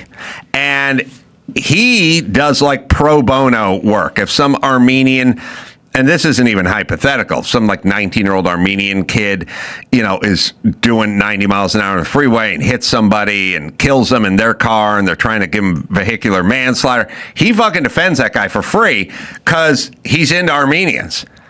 You guys are into the LGBT. What the fuck do you ever do? You put a stupid flag up and do nothing. And by the way, what? And what do they need from you? You know what I mean? Like, are they? What does the gay community need from you? Like, how's it even work? Yeah. Besides a hug, I don't know what else possibly be. Well. Anyway, there feels Creed. It's fucking retarded. Well, what's funny is the workers of this particular franchise came back and they're starting to revolt a little bit. And basically, all he said was, "Listen, we're taking down the flags because we can still stand by you, and we just don't have to." Put your sort of decor and put your stuff in the window. And also there's other people who might not be into it that, hey man, we're not here to like make a statement. We're here to sell coffee. So we'll support you, but we also want other people who don't believe the things that you believe to be able to come in and enjoy our product as well. And he's taking a lot of heat for it. I should talk to Dave Rubin because he's gay. and he could tell me what Phil's Coffee's doing for him, or what the gay community, or what Jennifer Newsom is doing, all those who stand by this, what the fuck are they doing? We're living in such a fakakta world now. Sorry. Yeah. What else you got? All right. So speaking of, I mentioned this earlier, but there is a wild video captured when two women brawling across the top of a coffin after realizing they had both been dating the dead man laying This inside. can't be in this country. This is an out of country Man, thing. you hit the nail on the head. I always know an out of country. Yeah. I know an out of country clip, and I don't know why. And by the way, it looks to be sort of Hispanic women, but also semi-white women. I don't know. You could go, well, of course, but I live in L.A. I can go out and see Mexican chicks fighting all day long who are from here, and I could film them, and they'd be from here. But this feels out of country. But anyway, here we go. They're literally pushing the lid back and forth. Yeah. It looks like somebody's got her by the hair. That one woman, that somebody grabs her by the hair. Women be fighting. Yeah. They're not. They have trouble with impulse control. I've found. Man, you talk about bucket list stuff. I got one postpartum, no wait, what do you call it? Posthumous bucket list item. And that is two chicks fighting over my coffin. How amazing would that be? Just a lover of all, and these two ladies just fighting. Because what's the matter now? The guy's already dead. Why do you care? But they weren't going to give it up. And you are right. Veracruz and Mexico is where this happened. Yeah. I don't, let me tell you guys something. Pause it for a second. You can do a lot of out-of-country math by tile work and color palettes and pictures hanging on the wall. Not by what's in the pictures, just pictures. Yeah. There is a calculus that is very tile-centric for me, where you can kind of tell where the place is based on the tile, which people go, well, you fucking live in LA. There's fucking tile, all kinds of tile all over the place. And I don't know why, but there's a little bit of a tile tell. Yeah. You mean like year-wise? So that tile that I was looking at was from like 1987. I don't know. Yeah, but I can go to 1,000 shops in Glendale and have outdated tile. Okay. I am just saying, much like the fireman retired calculation, when you look at something, you can go, what's the behavior? Yeah. We're fighting in a funeral home. You go, okay, that feels a little non-white, and it feels a little like United States. But then you go, but there are plenty of people from plenty of places in the United States. And then you go, okay. And then it's a combination of tile, palette, decor. The palette, mean the color, like the wall behind it is avocado. a weird green. Yeah. It's maybe even brighter than avocado. Mexico's all fucked up with their color palettes. Purples. They like colors like 9-year-olds like their colors. They'll paint the fascia orange on the side of their house and shit because their culture's juvenile. Yeah. Their music is really loud and juvenile. It's basically a culture where no one can study because it's too much fucking shit flying at you all the time. Yeah. It's a sort of piñata, loud. All you have to do is, you could skim through 100 TV stations. You land on one Mexican one. You go, I know exactly what this is. Because it's all made to distract, and it's all made for 9-year-olds, essentially. Yeah. That's why they have no space program. That's why they don't make a car. It's a completely different thing than Germany. Sure. Germany has a completely different color palette, completely different tile, different grout situation. They lean toward an unsanded grout. Yeah, the Mexicans do. Also, they'll put it down with a sponge trowel, whereas the other ones will put it down with a notch trowel. Obviously. So there's a lot of grout-based, tile-based. Yeah. You can show me a picture and tell me the activity, and I will sort of I will tell you if it's abroad or not. And this thing felt foreign. I just saw a picture of it. I didn't hear any sound or anything. I didn't read anything about it. It just felt foreign. Well, the stand that the coffin is on also looks like it is just some barbed wire, not barbed wire, but it almost looks like rebar that has just been literally just kind of like made into a stand. Oh, that they put the coffin on. Well, let me tell you this. You tapped into something. I didn't really notice that part of it. It looked a little more official to me than the rebar stand. Yeah, I don't know. But I can tell you. Let me tell you guys this. The number one tell for this is not in America is the prison with the rebar for the bars. Yeah, like Colombia. When you go to when you see any of those things that show all the gangbangers with their face tattoos and their underpants sitting by it, it's all rebar. It's all rebar. It's 100% rebar. Yeah. All third world nations build their prisons. They build the bars are rebar. Mm-hmm. Our bars probably cost $20,000 a lineal foot to install. They're all machined and stainless steel and everything. In Guatemala, they build the prison out of concrete and rebar, and then at some point someone goes, well, what are we going to build the cage part out of for the gangbangers? They go, we got extra rebar. And they go, well, that's not a prison cell. They go, weld the fucking rebar together. You think they're going to chew through it? Yeah. They're not going anywhere. Sure. Yeah. What's their grout situation looking like to you? They're definitely unsanded, right? They want to make it as uncomfortable as possible. They're not a silicone grout-based society. I'll leave it at that. I'll leave it at that. I don't want to attack the good people of Guatemala. Whenever you see rebar, by the way, saddest, rebar at the zoo. When you see rebar holding that line in, that is some third world shit right there. We got official bars for everything, and our rebar only goes in concrete. Yeah. Gangbangers and polar bears, man, behind that rebar. So sad. You do not want to be in a prison that has a rebar fucking bars in front of you. You are fucked. If that's it, and if you're a polar bear, you don't want to be in a zoo with rebar. All right, so everyone coached up? We got it now. Yep. I'll be in Phoenix this week. Oh, are you going to be out there, Rudy? Desert Ridge? I will be there with you, man. Improv, 5 shows. Rudy's a really strong comic. Friday, Saturday, and Sunday. You can go to the merch store. We got our new racist shirt available for you guys. You can check that out at adamcarolla.com. And the Home Depot vlog is out, everybody. So check that at adamcarolla.com.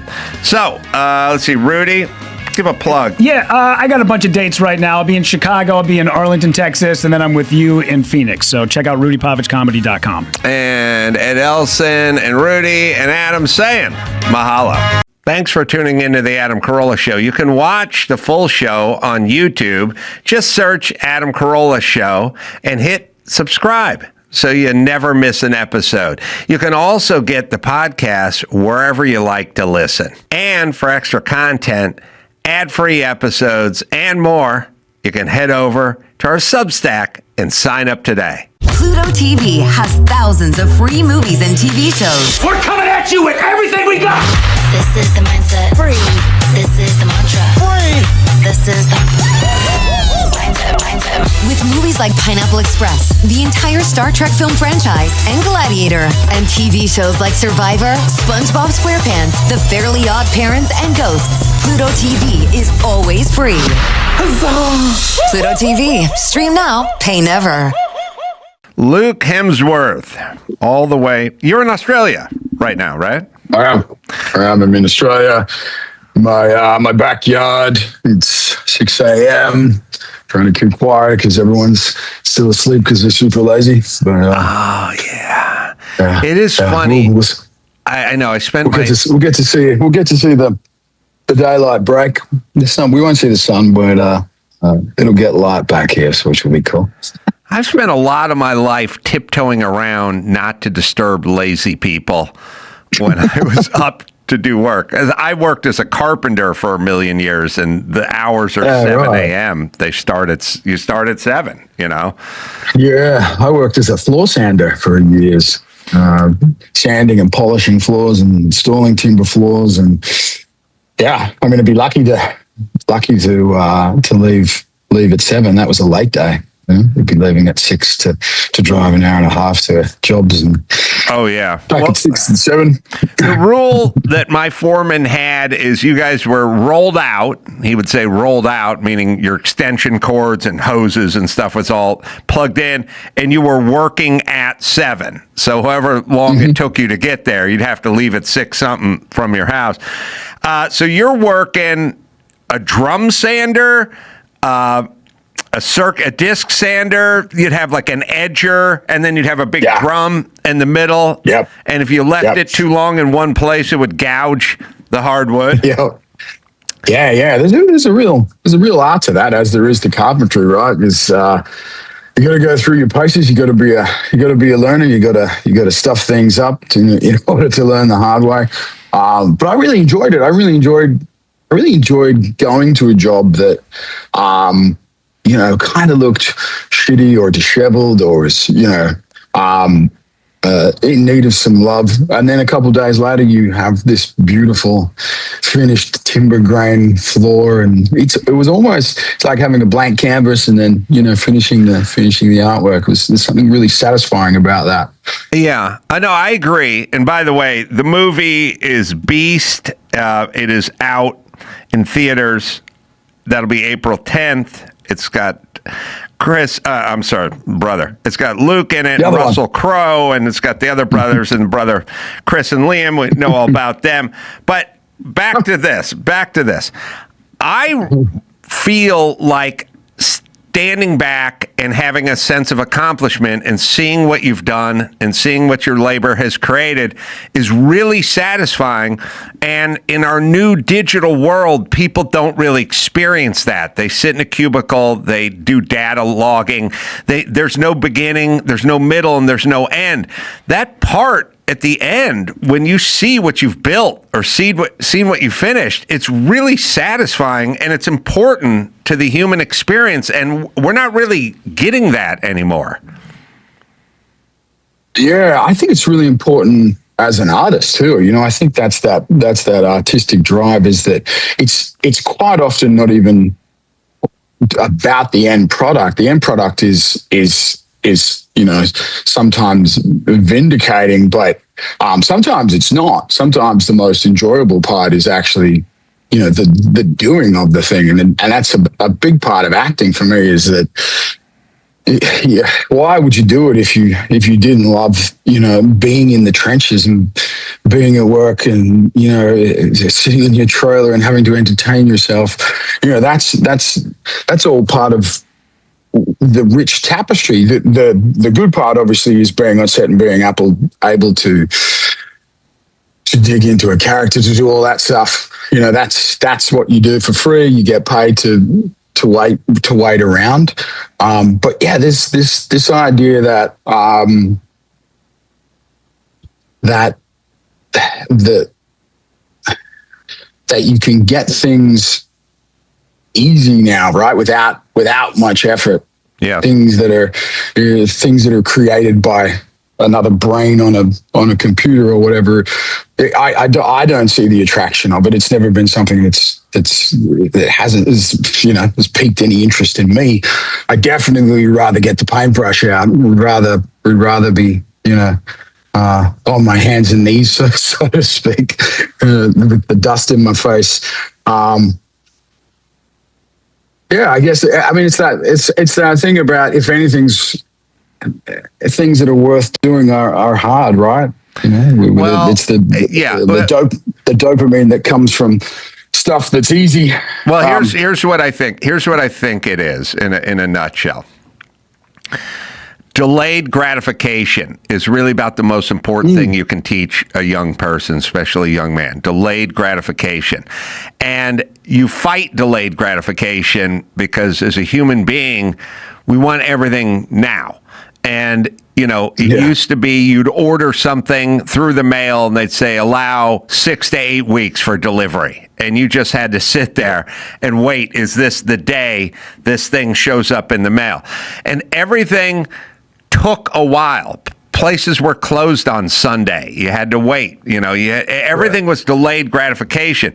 If I ever got anything, it was for Christmas or my birthday. So I just had to wait. You go, you want a bicycle? Well, Christmas is 4 months away. So it was delayed gratification, which is basically foreplay for sex. But everyone wants to get right to the humping. Right, yes. Which we all want as human beings, but it isn't good for us. The process is important, and But the people who make money figured out if we can eliminate this and have next day delivery and overnight delivery and delivery of food to your house and get a sex robot, everything is right there all the time. Any show you want to watch, any movie you want to watch, it's right there all the time. That makes people unhappy in a weird way. Like if you could just snap your fingers and have whatever you wanted in front of you, like I want a steak dinner, snap there. I want a Ferrari, snap there. You would kill yourself in 11 days. That's basically how we work. You got to work to get that Ferrari, and you got to dream of that Ferrari. Yeah. Do you think that that's disappearing in this day and age? Do you think people are coming back around? I feel like it's kind of gone, I don't know, maybe for some people. I'm trying to teach my kids that, that lesson that you can't, that you have to put in some effort, and the things that you have to put in effort for are worth putting in the effort for. The things that you get without the effort are, they're the things that are usually bad for you, right? Right. These quick hits of dopamine, I think it was Huberman said that the faster the dopamine response, the worse it is for your mental health, for your body. Things like drugs, things like sugar. Now everyone's on Ozempic. You want to lose weight. There's a way to do it. It's going to take 6 months, and you got to work at it. You know what I mean? Yeah. And they're not. Yeah. No one wants to do the work. But my argument is the Ozempic may take the pounds off, but you're not learning any discipline or work ethic. You're not working at it. So you're not getting the full benefit of the weight loss. The weight loss is part aesthetic, but the other part is knowing you can do it and discipline yourself. But it's delayed gratification. Yeah. Yeah. Also, you're not learning any skills as well. I think, and that's a big thing with this, this generation is no one is a master anymore. It's like why all these people who are craftsmen have come back into being, incredibly absorbing to watch. These people who are masters of, knife forging and painters, and there's something really, really beautiful about watching someone who has spent an enormous amount of time perfecting something. Right? Yeah. It's a wonderful thing to see someone who's at the top of their game, as opposed to gaming the system in order to the hits and likes and all that stuff. It's interesting because I've never thought about this, but when you watch a masterful musician play the cello, you're just watching muscle memory. You're watching someone who's got their 10,000 hours in. And when you're seeing a master carpenter putting up crown molding, you're also looking at that. Or you see a guy who's old school and can do plaster really well with the hawk and the knife and the broad knife and all that kind of stuff, like really moving fast with it. But you're looking at muscle memory, And when you see a guy surfing and really nailing it, you're looking at muscle memory, like that's what we're watching. We're watching this person who has 10,000 hours of this. And there's something super satisfying, when you see a great athlete boxing or doing MMA or playing a sport, you're really just watching 10 years of repetition. Yeah.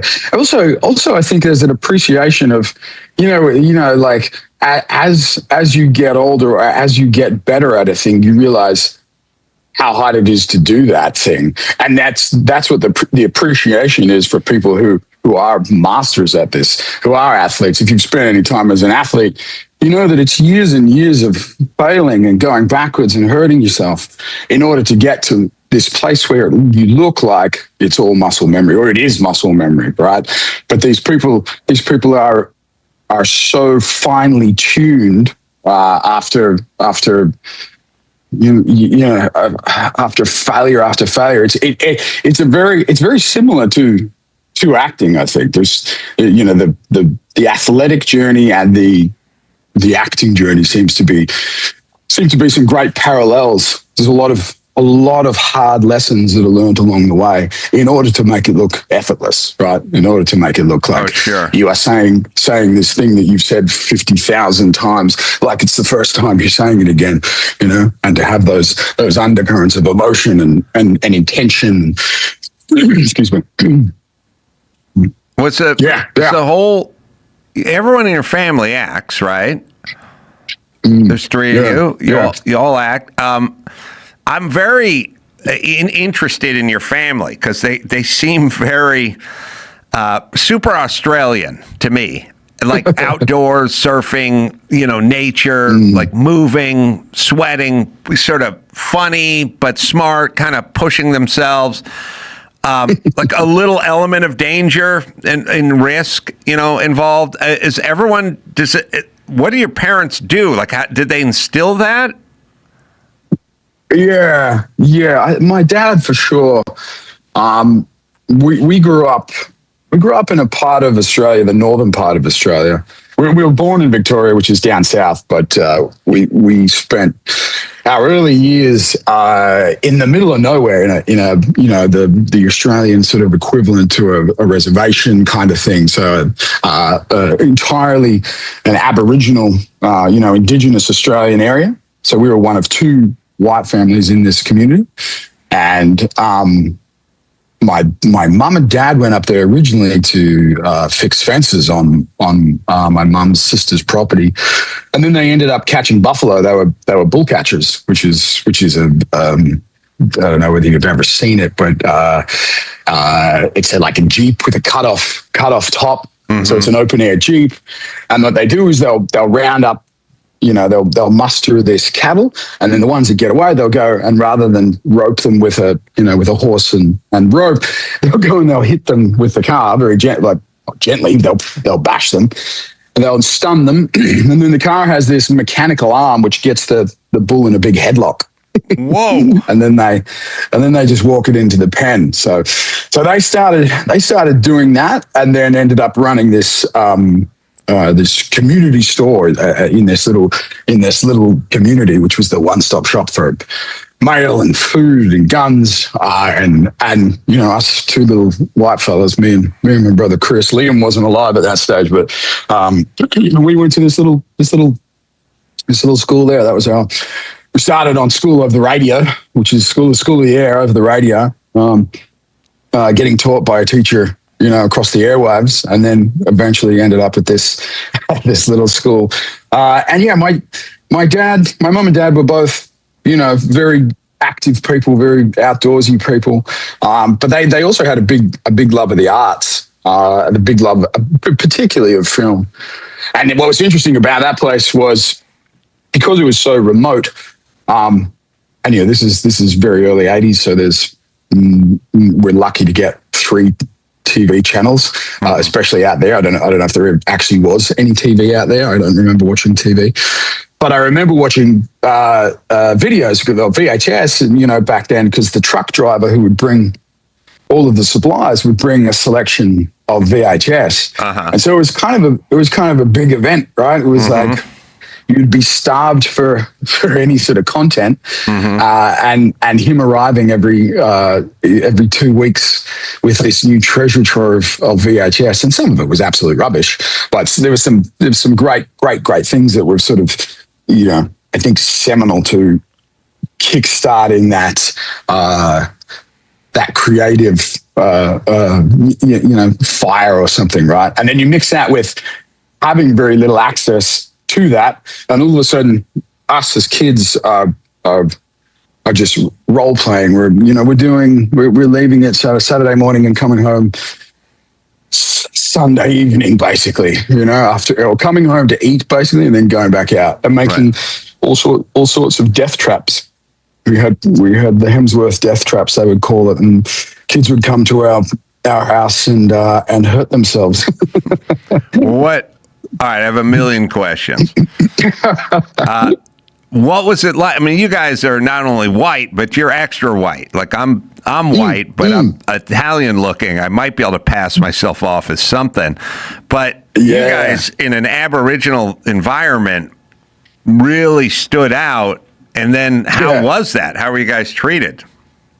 Yeah, well, very interestingly, because you are the minority, you are the outsider, and you are called the little white kid, and but really, it didn't.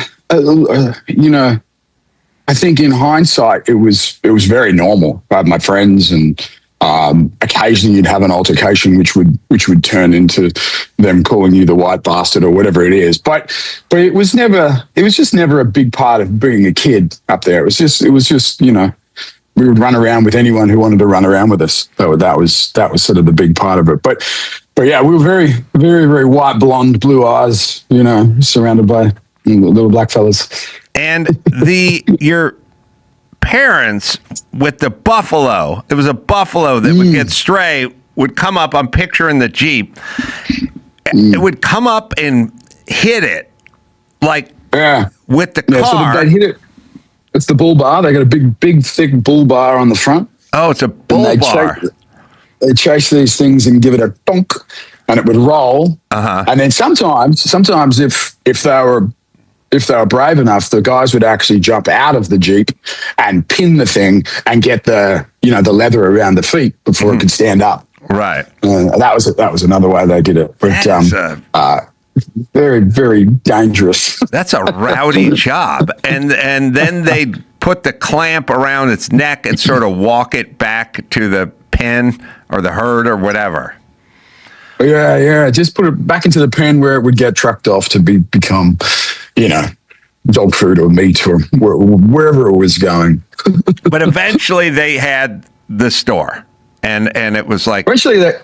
Yeah, and where we lived was, it's very, very hot. It's always, it's rare that it's below the 100 degrees over there. And so I just remember being in that store and being in the cool room for any time we were there. We would sort of skip down the red dirt road in our bare feet, dodging the big bindies, these giant things that would go through your feet in a second,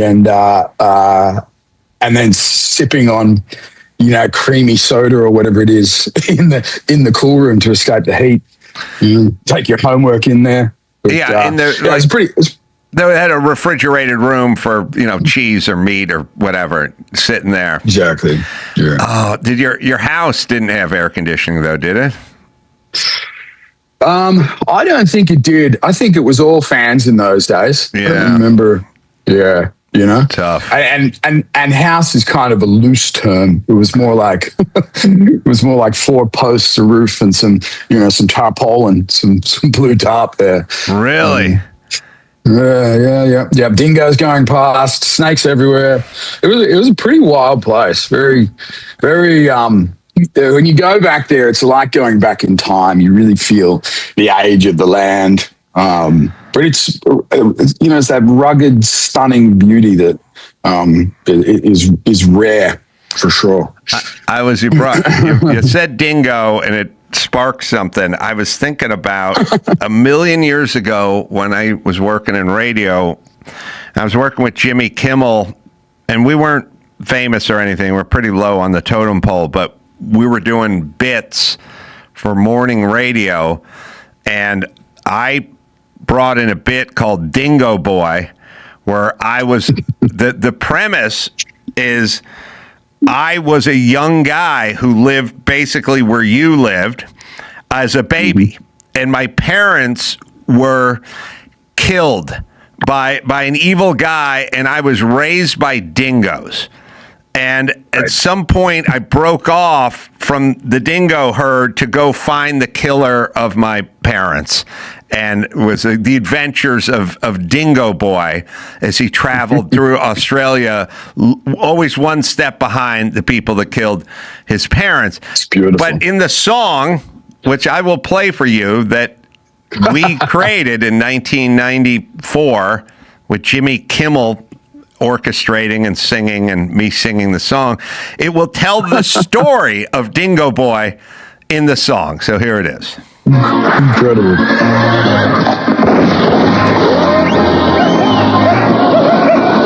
Found by wild dingoes in the outback they lived in.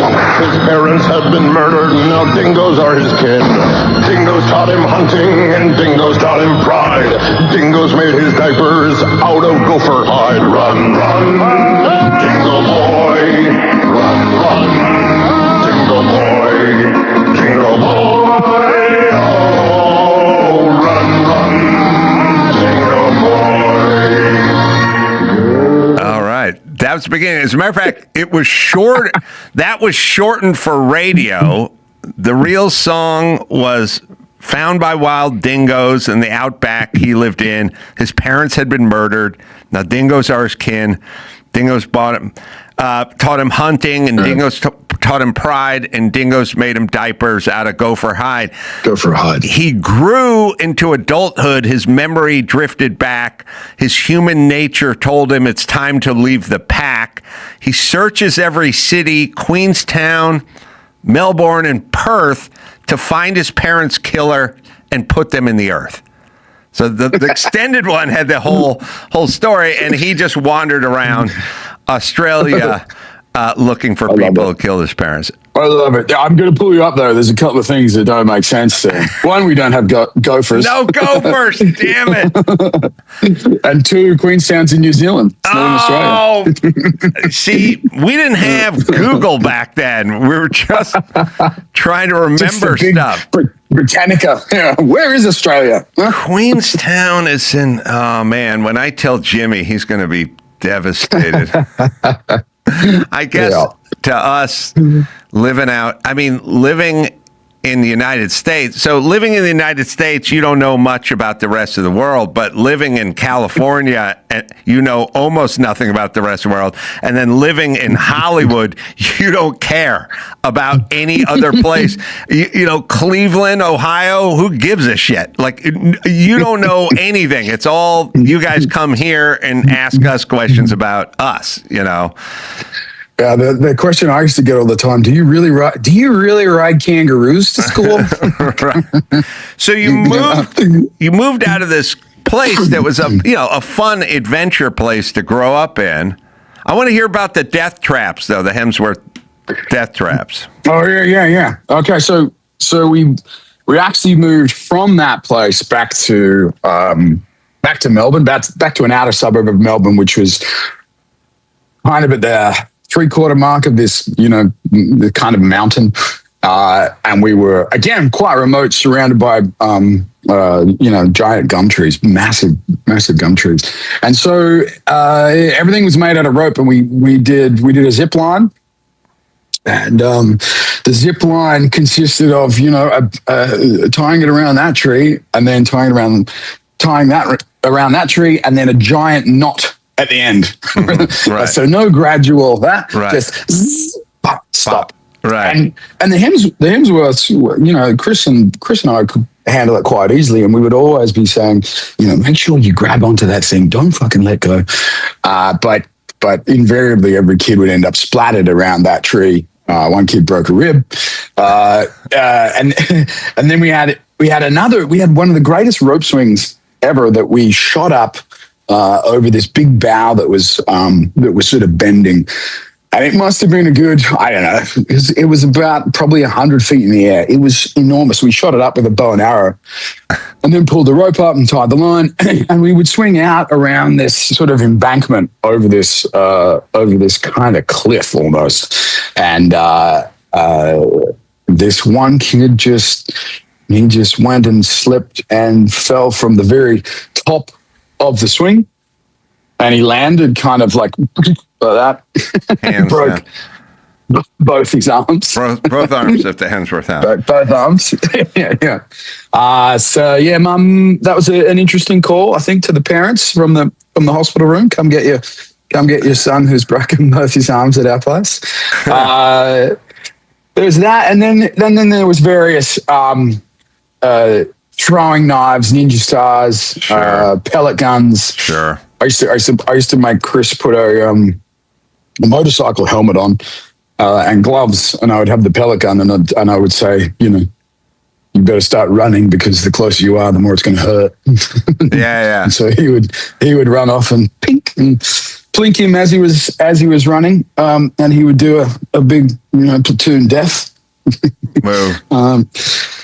There's that, and then there was always kind of various wood chopping, axe throwing, and chainsawing going on as well.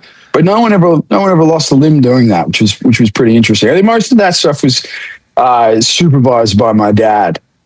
I don't think kids will ever really experience that thing. I did the same kind of stuff. I had the daredevil gene. And the daredevil gene is a thing that makes you do stuff you're scared of, but you're almost compelled to do it. You're kind of forced to do it, and it bothers you, and it sort of gnaws at you. If there's a high bridge and it was over water, and you said jump off that bridge into that water, and you think I'm too scared. It would bother the shit out of you until you did it. Now, other people just go, I'm not jumping off that fucking bridge. Are you nuts? And they just go home and sleep like a baby. But if you have the daredevil gene, it bothers you. And it's a weird thing. I remember I had a friend had a house and had a pool underneath it. And we would climb up on the roof and then stand on the chimney. It was probably about 4 feet high. And then you could jump off the chimney into the pool. But you had to clear a little bit of the roof and you had to clear a little bit of the cement patio to hit the pool. It wasn't a big deal, except for I decided I needed to do a flip off of it. Yeah. And I stood there and it bothered the shit out of me. It just kept bothering me. And at some point, I forced myself to do a flip over the patio and over the thing. And I don't know why. It didn't seem to bother anyone else that they weren't doing a flip. They didn't want to do a flip. It was too weird, scary to do a flip. For me, I had to do it. And it's a thing. I don't think people understand it. I know you understand it. It bothers you. I still have it. My daughter has a trampoline right now. And I can't. I'm like, all right, let me show you how to do a backflip, kid. And they're like, you gotta do a backflip, Dad. I'm like, watch me. But yeah, the terror going to, and the bounce before you go. I'm like, I shouldn't be doing this. I'm 45 years old. I don't need to be doing backflips on this trampoline just to impress my daughter. But there's something in your brain that just says you have to do this, and we were the same. Everything that you could jump off, if there was water underneath it, we would be jumping into it. If there was a swing, we'd be going upside down. And fortunately, my kids are adventurous, but they don't have that need to. They're a lot more consequence based than we were. Yes, and my brother's kids are more like us. He's got twin boys. And the rate of the pace that they approach everything with is like 50 times more than us. They are so scary when I look at them, but they're so fearless. His son Tristan is just an absolute like a phenomenon. His spatial awareness is. He could do a backflip on a motorcycle off a jump. Like that's, wow. And he's 11 years old. It's just incredible. There's not many people in the world that could do that. But yeah, I don't think I was missing that part of the brain, that consequence part, but it was very quiet. Yeah. Tristan, Chris's kid, I don't think he has that consequence part. Well, it was something that needed to be slayed. Like that part of you that was going, you're going to hurt yourself. Shut up. I'll do the talking. You know what I mean? Like you need to beat that part down. Whereas other people are just like, I got that part running. That part of my brain runs my life. I'm not doing anything that's scary. Was it worse when people were watching? or it didn't even matter. It was just there. That need to just have it done. I remember super clearly graduating the 6th grade at Colfax Elementary School, which had a big church across the street, which had a set of stairs that were 12, 13 stairs, a pretty big drop in a tight sort of corridor with cement stucco walls on each side. And I've been thinking, I got to jump my bike down those stairs. I've got to jump my bike down those stairs. And it bothered me, and I never did it, and it scared me. And when I graduated Colfax in the 6th grade, while everyone else was eating cupcakes, I got my bike, and I was like, this is graduation time. You go get those stairs. There's nobody around. I didn't want anybody to watch. I didn't care. I just went alone, and I jumped the stairs, and I ate shit and went against the stucco wall and, road rash all over the place. Why it was important to me to jump those stairs, I have no idea. There was no money in it. Nobody filmed it. Nobody knew it. Sure. It was gnawing at me, and that's a danger gene. I don't know what that is, but it doesn't exist in most kids these days. No. Although I think now there's something being replaced now where there's some gnarly stuff being done if someone's filming, right? Mm-hmm. That's what's giving people this bravado, this bravery, this fear of, maybe Jackass is responsible for some of that. Mm-hmm. But although Jackass was always good because, they did everything to themselves. They were quite good at hurting each other, but they were pretty gentle with people around them. Although now there seems to be this obsession with hurting other people or embarrassing other people, which I don't really understand myself. But I'm with you. I don't like it at all. It's weird. Someone was saying to me, "Oh, did you see the footage of Tiger Woods? They got the body cam footage of the cop who arrested him." I go, I don't want to see. I don't want to see it. I feel bad. It's embarrassing. He doesn't need me watching him getting arrested by the side of the road, and he shouldn't enjoy that kind of stuff. Seeing other people in distress or misery. But now, do you find, because of your background, it's hard with your kids when you got to say, we started the interview by you saying, I'm up at 6 because everyone else is lazy. But I know what you're saying. Like, I'm that dude too, but those weren't the people around me. And now you're in a weird position where you're you don't want to be a drill sergeant, but on the other hand, you know what what they're capable of, and sometimes they're too soft. They go, the coach doesn't like me, so I'm quitting. And you're like, come on, man. But you don't want to be that guy, but you lived it and you know it. Yeah. The balance is really hard to get right. And it's also the balance between the kids is really hard. My eldest one, Holly, was kind of a golden child. She was just right from day one was like, oh my God, this parenting's so easy. And then the next two became, exponentially harder in terms of any sort of rules that we'd come to discover with Holly. I push them. There's two things. I love my morning time, so I'm okay with being up early when no one else is. It gives me a great opportunity to sort of do the ice bath, take the dogs for a walk. I'll do any of the email stuff and talk to any of the American agents and all that sort of stuff super early.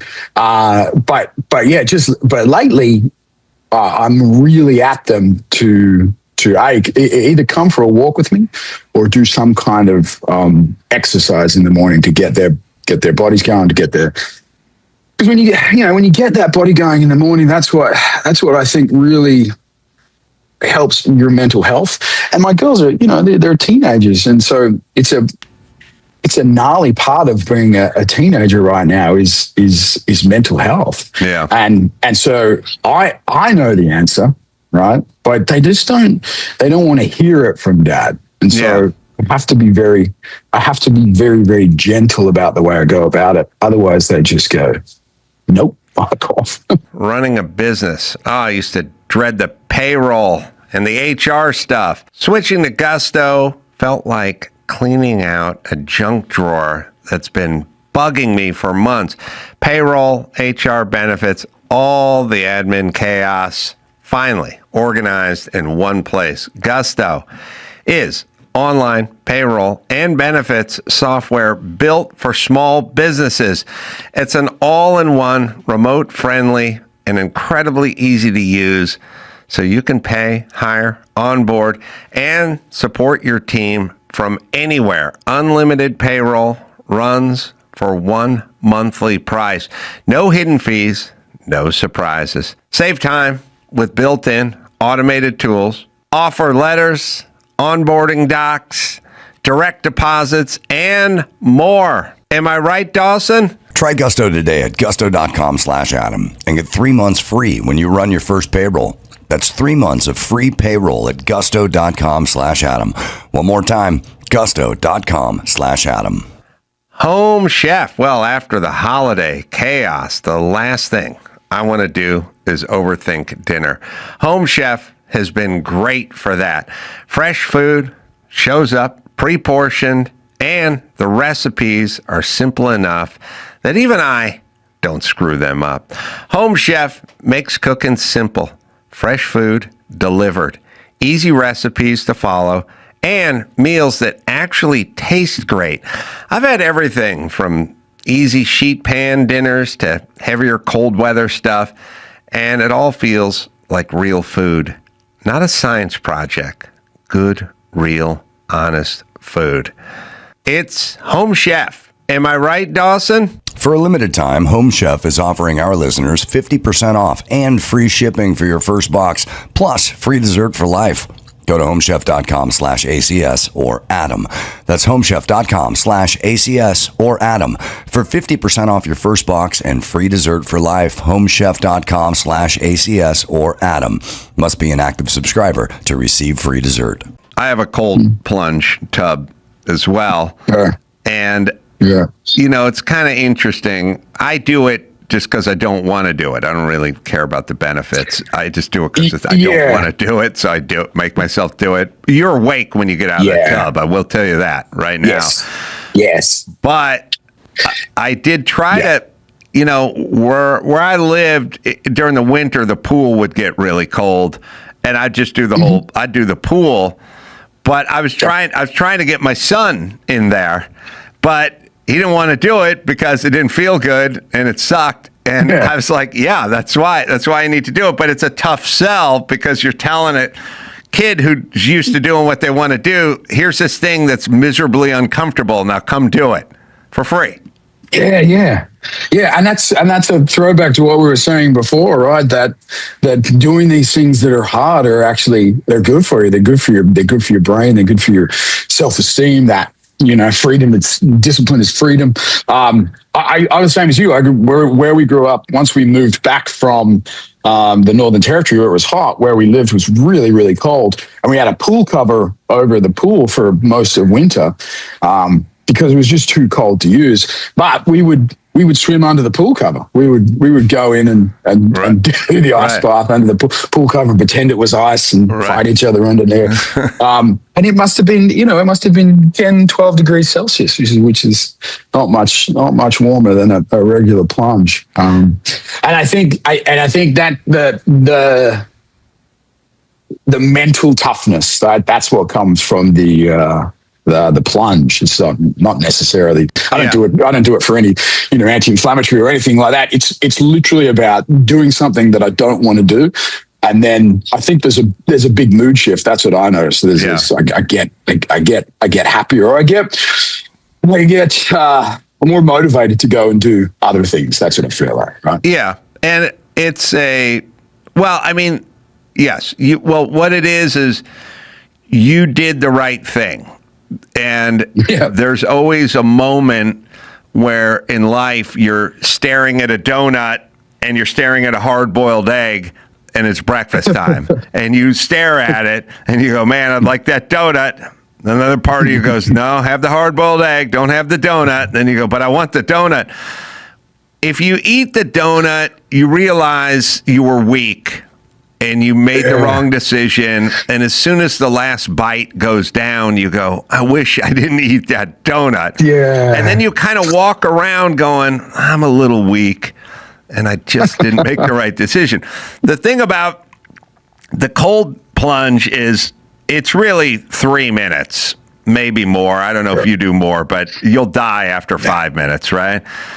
I don't do more than 3. It's 3 minutes. So you go, there's a part of me that would go, and I'm moving now, so mine's not set up, so I do the cold shower thing. But there's a part of me that would look at it and go, oh, come on, you don't got time for this morning. You gotta get going. And I go, you don't have 3 minutes? You don't have 3 minutes? Yes. And I'd go, yeah, but I gotta go downstairs and then I gotta dry off. You don't have 5 minutes. And you don't have 5 minutes? You don't have 5. You've been doing that. You've been arguing with yourself for 2 minutes. You could have just went and done it and go, fuck it. And you just go down there. But really what it is you wanted to get out. You wanted to grab the donut and get out. But you didn't. Like you beat, so that's kind of the battle. And if you can win that battle, you end up going through the day and you're like, I didn't eat that donut. I didn't eat that donut. I feel good. I didn't eat that donut. Or I grabbed the donut. Now I'm walking around that day too. So it's kind of that for me. It's not an inflammatory thing. Yeah. No, and I think also once you have the donut, it makes you more likely to have another donut as well. Definitely does. When you abstain from that first donut, it's easy to go, sweet, I'm going to stick to sardines and eggs today. That's great. Right. But the cascade effect is the killer. It's true because you then a little shame kicks in and you go, all right, who cares now? I busted this thing and I'm just going to keep going. Yeah. It's like a gateway donut. Yes. So now it still seems pretty low percentage that any of the Hemsworth brothers are going to make it in Hollywood. That just feels very low percentage, when you're hanging around on rope swings all day and living with Aboriginal people. Yeah. Well, what is it? I've thought about this a lot. I don't really know other than we have no other skills in any area, maybe. But I don't know. I loved it. I always loved drama. I was in all the productions. I did drama in, 11 and 12, my final years of high school with drama. And then I took a year off and then I actually went to drama school as well because I just, I didn't know what I wanted to do. It didn't feel like it was going to be a career at that stage either. It was just fun and I didn't have to, do regular schoolwork. It was more fun to play games and play drama games. But I think there was always a deep love of visual art as well, but film and TV later. But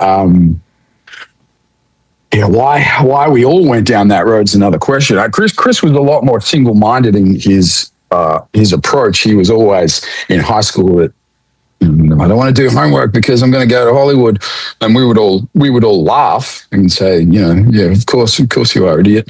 Good luck working in Home Depot, after you've graduated. I don't know. I still don't know. I don't know what it. Maybe it comes from actually not being exposed to so much TV, right? So much screen. I remember always role playing because it was fun. And then the things that we were exposed to were thematically grand, were technically beautiful, like some really, really great stuff early on. But But yeah, I went after I finished high school. I went and worked on again this incredibly mundane job in the northwest part of Australia. I was working on a pearl farm where they get pearls from, pearl meat, chipping shells, cleaning pearl shells. It was basically a conveyor belt on the water. And they cultured pearls? Cultured pearls, yeah. Yeah. And so we were on these little sort of worker drone boats. You'd live on the boat for 2 weeks at a time. And the little drone boats would go out to these these panels that are suspended in the water by buoys. And they would come onto the boat and you would have to scrape off any of the barnacles and all the fireweed and stuff. And you're in crocodile, jellyfish, shark infested water in the middle of nowhere again. But what was really interesting, I think, was the people that this kind of work attracted. You're talking about the misfits, the dispossessed, the people who are running from something, and it was a wonderful character study. It was just this, and I think from that I was like, I think I need to go back to school and actually learn this craft properly so that I can implement these ideas that are coming to me from meeting these weird, wacky, wonderful people in the middle of nowhere. And so yeah. So I after that year, I went back to university and back to drama school, which was pretty funny. Drama, dance, art was all kind of mixed into one, and the university was getting pulled down around our ears as well. It was the last years that this university was alive and running, and you'd turn up one week and there'd be another building that just trucked out or they'd demolished. And, wow. It was cool. It was a great learning place. Yeah, people, you need to, it's interesting if you have a job which is a job that nobody really planned on doing. They sort of end up there. I've found that way working with construction crews a lot. People think, they do it because they love carpentry. They don't. They can have no other job. They don't have money. They cannot work in a corporate environment. They can't put a tie on. The sexual harassment charges would be the first day they showed up. They're the kind of people that would punch people who said something to them they didn't want to hear or something like that. It's not a group of people that love pearl farming or carpentry. It's a group of people that are essentially unemployable in sort of modern civilization, but need to feed themselves. So then you end up with these people and you work with these people, and they're rough around the edges and they can be a little violent and things like that, but they turn out to be kind of salt of the earth. Like the stories are interesting, their backgrounds are interesting, and once they decide, they're always standoffish for a little while because they don't like new faces, But once you've broken through that, then they really embrace you. Was that your experience? Yes. That's my experience, and they're very good at what you see is what you get too, right? They don't tell you one thing and feel another thing. They tell you exactly what they think of you very, very early. And you're right. Once you get under that armor, then they're quite often fascinating, poignant, caring people. Yeah, that's 100% what I found. And I think I try to. There's a lot of that in my work. I'm always trying to find the humanity in a character, right? Because I seem to be playing a lot of bad guys, bad guys lately, but no bad guy really thinks he's bad. Right. I always try to approach them from a point of view of a real, grounded, and someone who I've known along the way who is dangerous, but also kind of an inspiring man in a lot of ways, It's very. I guess it's a. That's the humanitarianism. It's the dualism, right? Where you can be super dangerous and still be a great protector, a great provider. I think those are the ones that I find interesting. But yeah, I mean, we've done so many of those jobs. I've done so many of those. Because when you're auditioning, you have to have the time. You have to be able to leave your job at the drop of a hat. And so I quite often have found myself in warehouses packing boxes, and floor sanding was great because it actually provided me with a decent income. But because I was my own boss, I was allowed the time. When I needed it to go and do auditions or go and do various parts and stuff. But invariably, all of these jobs seem to attract these people who are kind of psychotic, but I don't know, lovable, I guess. Yeah. The exterior's real rough. But there were some real psychos though as well. Oh yeah, no, and there are. I mean, some of the guys are. Yes, I agree. They're sort of a little bit dangerous.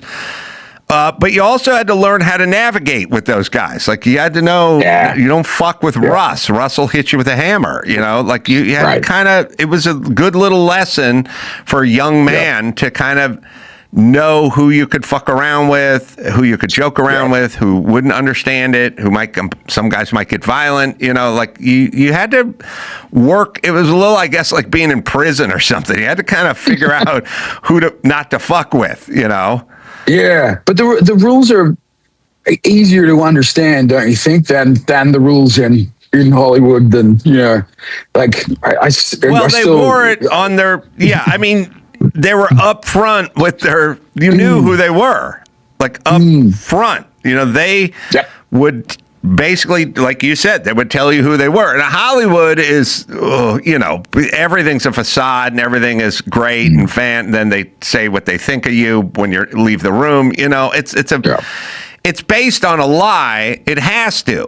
I mean, you're creating fantasies, where your name isn't your character's name. And, you come in, you audition, they say, oh, that was excellent, best we've seen all week. And then you leave and then they go, that was embarrassing. That guy sucked. It's all a lie. It's kind of baked in. They're not, you're not going to audition and they go, that was super weak. We know what he liked it. So you should leave now. Yeah. You're really not right for this part. You've wasted everyone's time. You know what I found? You know what I found out sitting and auditioning tons and tons of people for roles over my lifetime. I know it doesn't sound like it was my job, but I had sitcoms and stuff where you just had to audition tons. You had to sit there and just, you got to find your sitcom wife, so you have to, I look at 50 women to be my sitcom wife. Here's what I figured out. Because I just sort of sit there with the producers and everything. When somebody clearly wasn't going to get the job and they weren't that good, they'd go, that was excellent. Thank you so much for your time. This is amazing. We'll be in touch. That was excellent work. We'll call you. Right. When someone actually did a really good job, they just go, are you in LA or New York? Where are you living? And they'd go, oh, okay. All right. And what's your availability for? They wouldn't even praise them because now they're thinking the praise was to get rid of the person. You know what I mean? Excellent job. We'll be in touch. Thank you so much. Thank you. It was great. You did a great job. Thank you for coming down. When a person was actually right for the part, they were in business mode, not in bullshit praise mode, Yeah. I've heard a lot more of the praise mode than the business mode. Well, as long as you brought up your brother Chris, I don't know what you thought of the movie Rush, but I just thought that was some of his best work. And for me, pound for pound, Rush is a much better film than F1, the Brad Pitt film. That F1's the Hollywood sort of version of Rush, but Rush was like a great character study. First off, it's based on a true story, so come on now. Yes, yeah. I loved Rush. I actually just met Nicky Lauder's son a little while back when we were in Dubai. Wonderful. And what was crazy was I was sitting at lunch with Nicky Lauder's son, and James Hunt's son texted Nicky Lauder while I was there. It was really kind of a weird Wait, James Hunt's crossing the stream. James Hunt's son texted Nicky Lauder's son? Yeah. Oh, yeah. wow. And he was he's like, oh, I haven't heard from this guy in 5 years, and now he's texting me when you're here. But yeah, I looked at that film. You're right. It was a Daniel Bruhl was amazing. He was amazing. So good as Nicky Lauder. I think it's some of Chris's best work as well. I loved Crime 101. I thought he was really, really beautiful in that as well. Yeah, that's what every actor wants. You want a meaty role. You don't the rest of it. Not, and I'm not taking anything away from the Marvel stuff, because that's all incredible as well.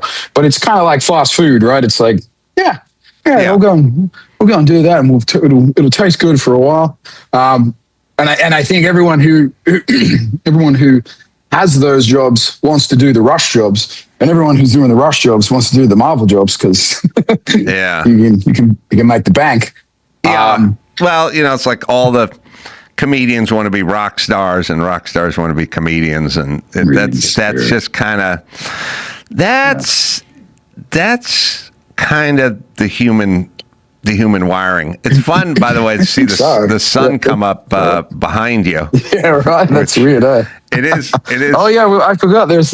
We've got the big inflatable slide here. It's my daughter's birthday, so the big slide got delivered yesterday. God, kids in their bouncy castles, and you had nothing but a hemp rope and a knot on the end of it.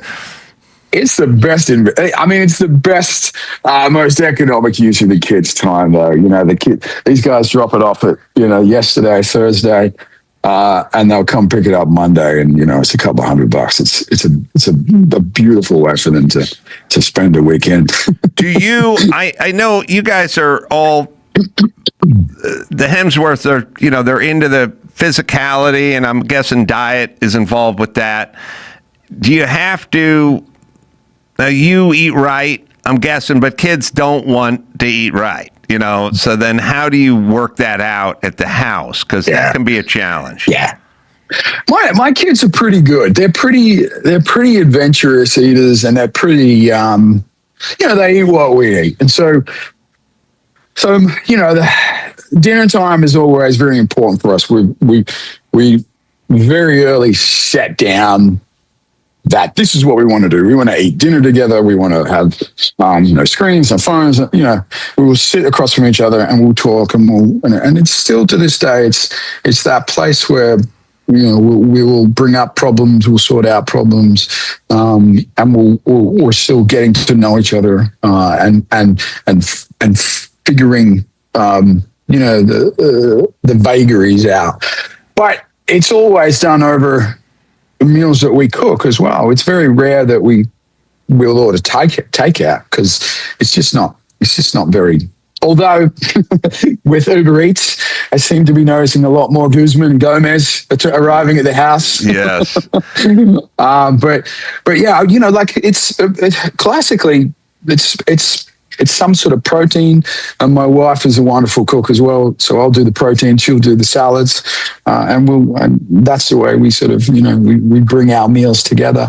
And then their lunches are usually, I try to get them to do as much as they can. Sometimes it doesn't work out timing wise in the morning with getting everyone to school, but it's usually pretty good, pretty healthy. They're pretty on it. What is? I just had this thought. I live in Los Angeles. I've always lived in Los Angeles, and there are every single kind of food in Los Angeles. Like, we probably have more Indian places and falafel, kebab, Greek. We have tons of Thai food.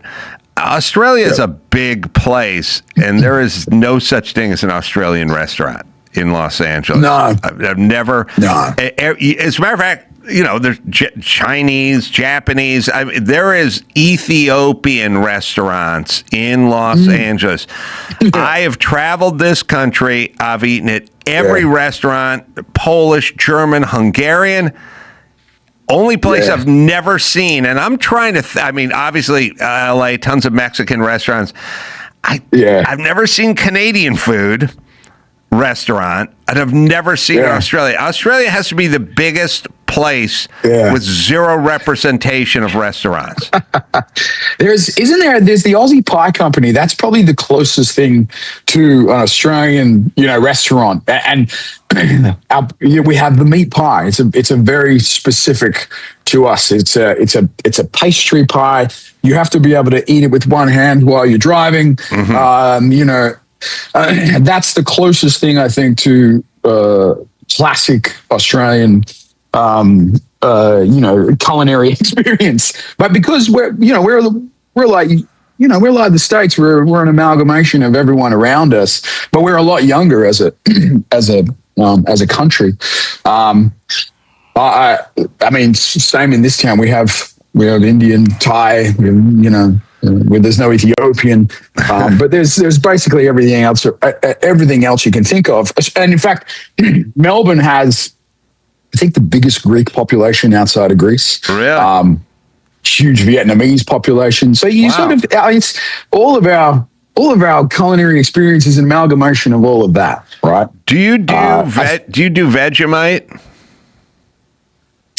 I used to, but not a lot anymore. I don't eat a lot of bread anymore.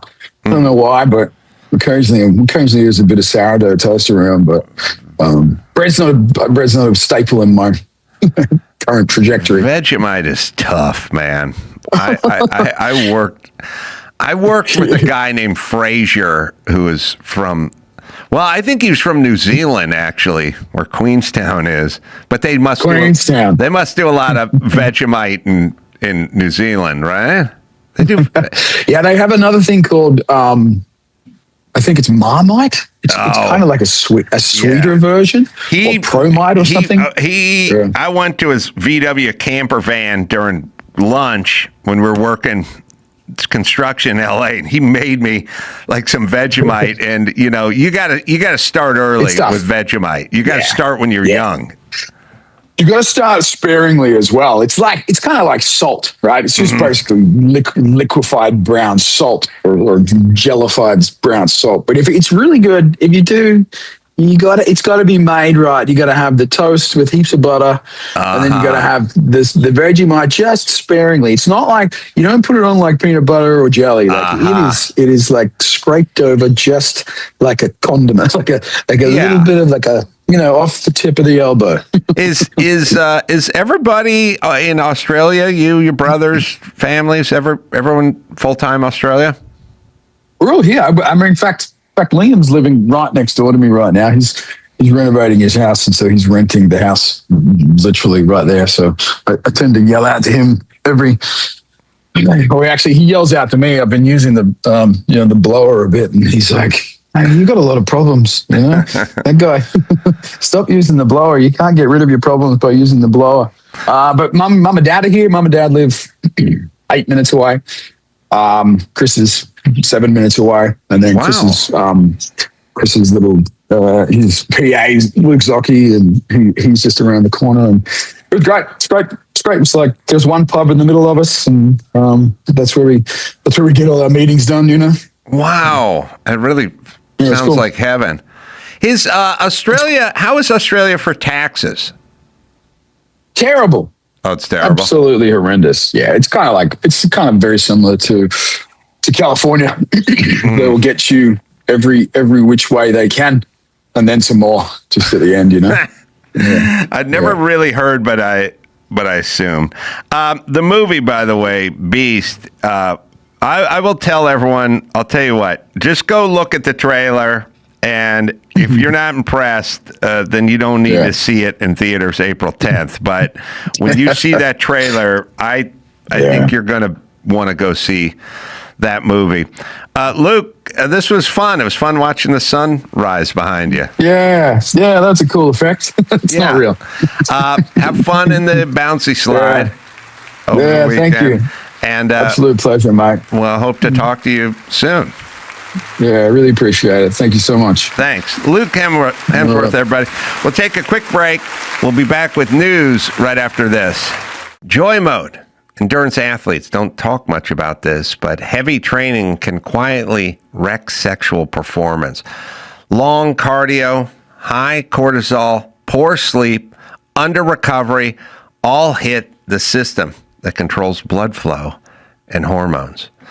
When circulation drops, performance drops everywhere, most guys reach for stimulants or prescriptions.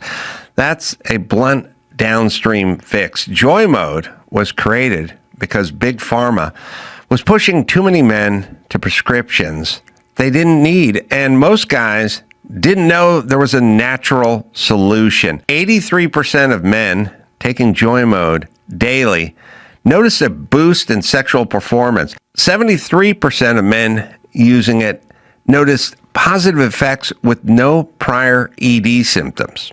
Tear open one sachet, mix it with 6 to 8 ounces of water, like an electrolyte packet, and you're good to go. It's Joy mode. Try it.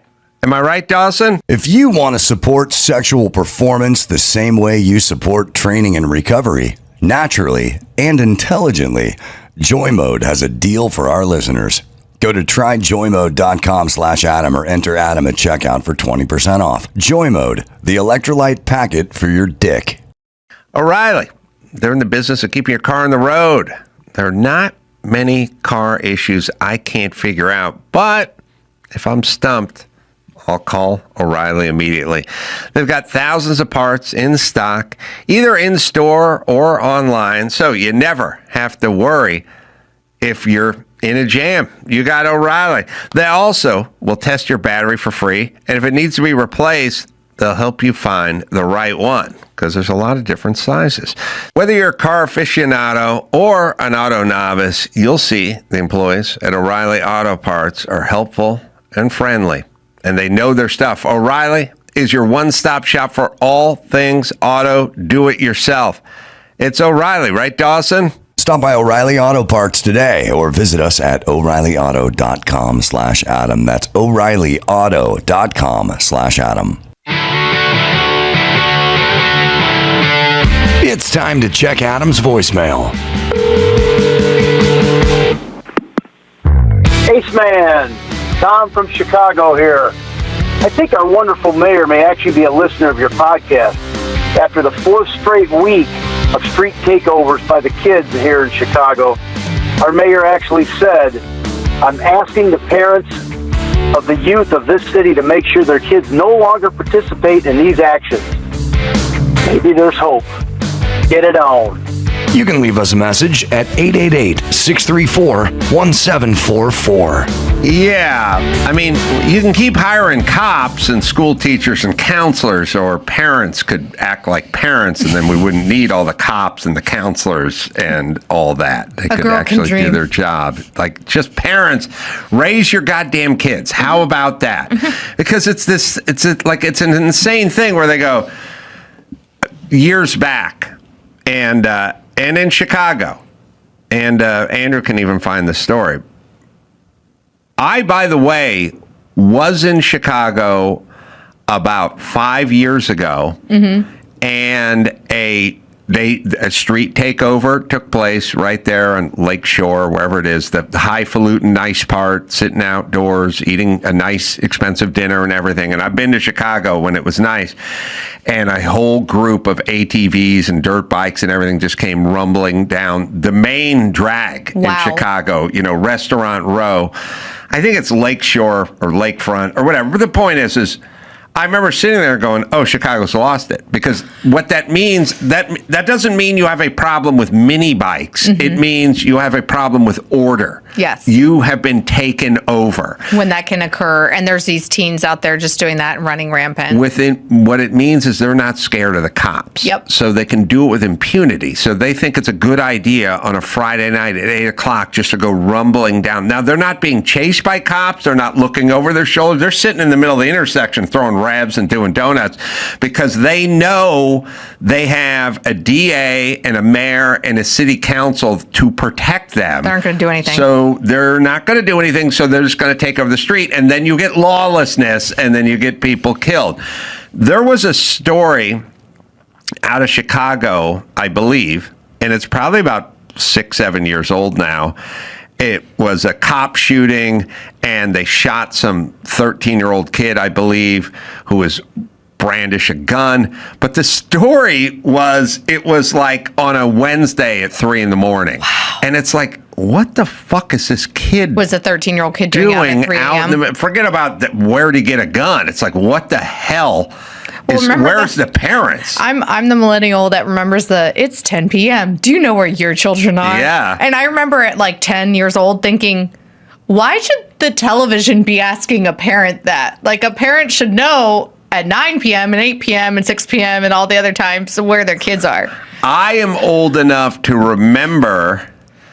Am I right? Let's see, Chicago youth shooting. It's got to be 6 years now. It's right in there. I'm seeing a lot of articles. There are a lot of incidents. Yeah. It's tough to parse through That's sad. Yeah, this one's tough. But anyway, we got to defund ICE. I think this is what this all means. It was wee hours. It was cop shooting young. Are you sitting down? Black man.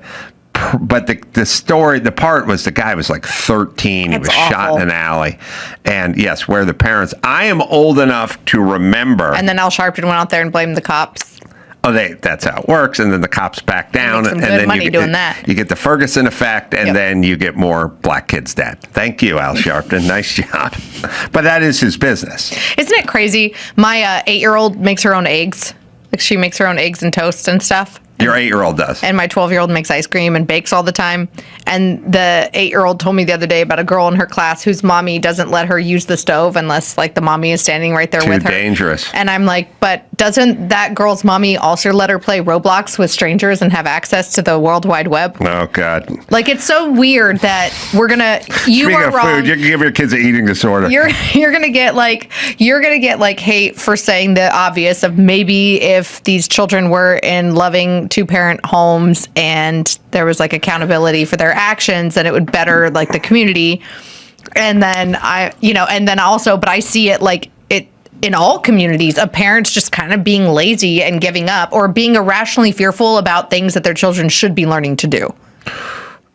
Yes, my ex-wife was more scared of my kids drinking tap water than drowning in the pool where the gate was always open. I was Which like, one body of water is going to kill them. The other's not. But that's the way a confused mind might think. Statistically, that pool is definitely more likely to kill them than getting kidnapped if you drop them off at the mall. Or even tap water. Tap water, I don't think is going to kill them. That was my argument when I was trying to make my argument. But women, they get a little emotional sometimes. Okay, why can't it be like anecdotally that single woman you're dealing with, not all women? Not into statistics as much as guys are. So it's into feelings. Well, there's more feeling based than statistical. That's why we're better nurturers. Yes, it's why. But it's why you have a gate open to a pool and no. I don't. You are not wired like most women. Yet you defend them so vigorously. I cleaned my pool yesterday. Now, what does that mean? What does that mean? My husband and I, he is kind of OCD when it comes to how things run. You guys are like this. You're both like this. You like to know like how things are made and how things are run. And he got sick and tired of like these young pool guys that didn't know what they were doing coming, just shocking the pool. Yeah. And he's like, no, there's something else going on with the system. So he got to the bottom of it. Pool shot. I just bought pool shot. It's expensive. It's when the pool starts going south, you gotta shock it And these with a bunch kids of were chlorine. just doing it like once a week, and he's Yeah, like, yeah. no. So when we clean the pool, we pull out the filters. You gotta clean, and then you gotta do the diatomaceous earth, and you gotta like scrub it Yep. and vacuum it and do all that. That's what it needs. I drained a deep pool, once, and what was left, the pool was so far gone that what was left at the deep end, where it really gets that deep bowl, was about 2.5 feet of viscous mush, like dawn of civilization kind of weird goo from that life began. And I got down there And you're like, not with no. a shovel, and You I did? stood in it, and I shoveled it over my shoulder out of that pool, and every half of it would get out of the pool and the other half would come raining God. down onto me. Why didn't you put it in a wheelbarrow and like roll it up to the shallow end and then? The way the pool was, it was real deep bowly, right? Yeah. In that one part, you couldn't have wheelbarrowed it up, and then if you did, you would have got it to the shallow end, but you couldn't have got it past the stairs. Like it would have been a shit show too. Yes, I shoveled physically this muck too thick to go into a pump. It was too viscous to be pumped out. I pumped out the whole pool, but what was left at the end could only be shoveled out by me standing 10 feet deep in shorts with like flip-flops on in the goo. You need some better gear. And throwing it over my shoulder. I didn't have any money. We rented a house. You got to do what you got to do. All right, so that story then, Dawson, is what? Am I right? Like 3 a.m? Am I right? Like 13-year-old? 2:38 in the morning. Oh way my up. But like a weeknight, right? Anyway, it doesn't matter. A 13-year-old Latino boy on March 29, 2021 was shot and killed by Chicago Police Department officer Eric Stillman in the Little Village neighborhood at 2:38 a.m. On April 10th, during a proffer reading in court, criminal charges filed against the adult who gave Toledo the handgun involved in the incident. A Cook County assistant prosecutor. All right. Thank you. The point is, it's a 13-year-old kid. It's He should not be out at 2:38 in the 2:38. morning. Nope. But here's the point. Where's mom and dad? I've been screaming about this. Dawson's been hearing me scream about this. You go back, listen to Loveline 1996. You can hear me screaming about where's mom and dad. Now, no politician on the left will ever talk about it, and most on the right won't talk about it either, because it eventually becomes racist in their mind. They inevitably get called racist at some point, which is the problem, and so no one ever brings it up, but it's the only problem we need to talk about, because the crime and all the things everyone hates. Everyone hates addiction. They hate homelessness. They hate crime. They don't want to get to the root cause. They hate failing schools. They hate all of it. All emanates from this one subject that no politician will ever talk about, and then everyone on the left just goes, "We need more money."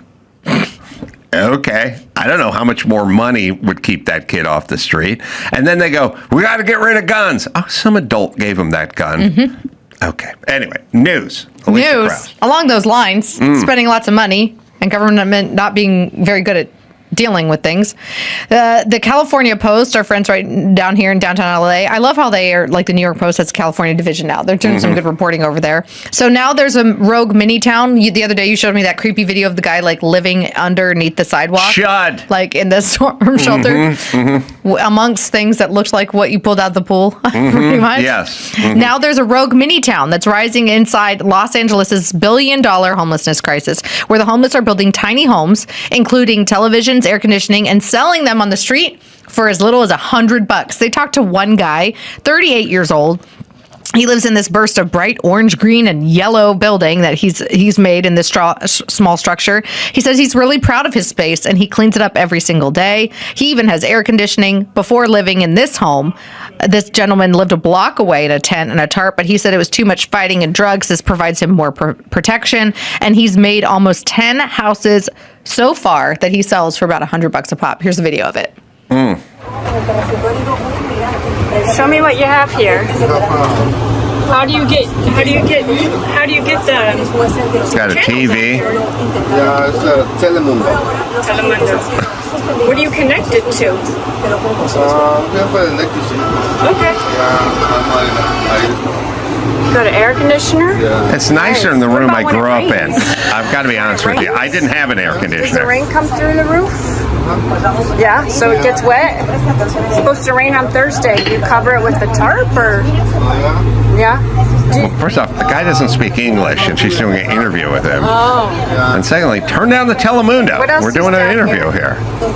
We're going to interpreter next time. Yeah. Oh, your speaker. Got it. Got it. Your bed. How long you been here? Almost 2 years. Yeah. Does the city leave you alone? No problem? Sometimes. Sometimes? Yeah. What else? Where do you get all this stuff from? No? All right. you paint Listen, here's the whole thing. He can't understand them. People will do whatever they're going to do and whatever you let them do. Yeah. So if you start saying, well, I'll tell you what, taxes are on the honor system now, well, then no more taxes. That's how it works. And paying parking tickets are on the honor system as well. Well, then no more paid parking tickets. Yep. And sleep, live for free, park your RV wherever. Well, then people are going to do it. I remember being in Portland. Guy had like a 32-foot RV. He had the thing hooked up, pulling power off the power pole. He had water running to it. I mean, it's innovative. I will say this. If you can parallel park a 32-foot Winnebago in the city and downtown Portland, and then climb up a telephone pole and pull power off it and then tap into a water main, you are more employable than anyone in this building. So why don't you go get a job? That's what I'm saying. Apparently this guy, so now he's made this a business. He's built 10 of these little homes out of scraps and trash, clearly, and he's selling them to his neighbors for $100. And Right. he also said that he does work odd jobs, and that's how he pays for his food. Right, but Nithya Raman, the woman who's second in the mayoral race in Southern California, is not going to do anything about this in Los Angeles. Yet, if you want to build a custom tree house that delights the neighborhood kids and has been a landmark in your neighborhood for 25 years, she will make sure that that is torn down because you don't have the proper permitting for it. So that's LA, everybody. Don't you love it? All right, Alicia, what else we got? We have a very, very disturbing update in the story of that poor Ukrainian refugee, the 23-year-old woman that was fatally stabbed last year. Remember this happening in North Carolina? Yes. Well, now a North Carolina court has ruled that the offender and murderer, Carlos Brown Jr., is incapable to proceed on the state murder charge in the killing of that refugee, Irina Zarutska, on the Charlotte Light Rail. They're saying that he is mentally incapable and that as of now, the trial is at a standstill. X, Instagram, TikTok, everybody's blowing up talking about this. It's like, I get that justice is blind and that we need, to give everybody the benefit of the doubt until proven guilty. But it's like, if the court proceeding, if the prosecution can't even proceed, how is there justice in this situation like this? This is insane. Agreed. I mean, there's lots of disturbing stuff about this, which is, one is the murals that they put up with her on it always get defaced. There was an update on that earlier this week. Yeah. They were like, well, we don't like what it stands for. It's upsetting the community. No, that's two separate stories. One is it got taken down. The other is it just gets spray painted over by folks who can't tolerate it. It also kind of says who you are, where you are, and how you vote. So what the left has, all they have is narratives. That's all they have. They don't have facts. They don't have tangible stuff. They just have narratives, and, when they sit down with AOC and they're like, January 6th, you were this close to losing your life or worse. Oh, you were going to be raped and then they were going to kill you. Right. Except for I wasn't in the building. But other than not being in the building. And she has no comment on the women that happened to at the Nova Festival. Right. No comment. So all they have is narratives. That's all they have is narratives. This poor kid wearing he got his Yoda backpack on and his dad is being chased by ICE and ICE has left him alone. this guy, what's his name? He's a pediatric nurse who just went out to help and he got shot by. All they have is narratives. Hands up, don't shoot. Mm-hmm. He's a gentle giant. Everything. Yep. George Floyd. All they have is they had the Baltimore dad or whatever. Just all they have is narratives. And so when all you have is narratives and you don't have any facts or anything works in your direction, anything we can put on paper, it's all narratives. And you think about everything with ICE. Everything is ICE. They're kicking open doors. There's no badges. They don't identify themselves. They're grabbing citizens and they're disappearing them into sweatshops in Honduras. Okay, it's all narratives. Yep. Well, so with narratives, you got two narratives. You got our bullshit narrative about January 6th, insurrection, armed insurrection, bloody armed insurrection, deadly insurrection. Okay, narrative. And then once in a while, shit pops up that fucks with your narrative, which is a Ukrainian blonde girl being brutally killed by a black man who goes through your system. And by the way, you're the system that created, the school to prison pipeline. He fell through the cracks. We need no cash bail. These people are being warehoused and black men. And your narrative now has been destroyed by this. And you hate it. You hate it. That's why the mainstream media doesn't cover stories like this, because it doesn't fit. They're all narrative based, and they hate this because you're either helping the narrative by you take Kyle Rittenhouse and turn him into a rogue racist assassin who went down to the George Floyd parade and started shooting people for no reason or whatever. You have your bullshit narrative, and then you have ones like these, and these bother you. And so what you have to do with these narratives, and your two narratives, you have your bullshit narrative that you need to boost, which is body counts and January 6th and all the other bullshit, and everybody came here as hardworking, mass incarceration and wrongful incarceration of black men for crimes. You got all that, and then you got ones you need to tamp down, and the ones you need to tamp down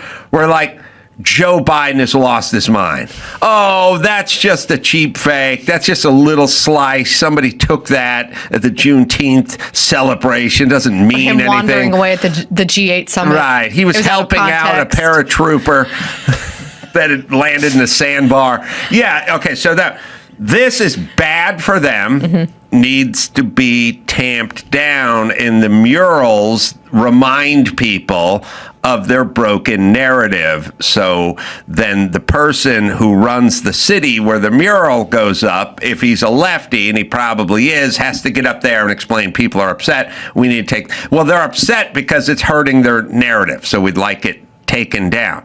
Now, you don't put in major cities in New York, they have a big thing that's a big counter that says how many people die of smoking every year. That would upset Dawson.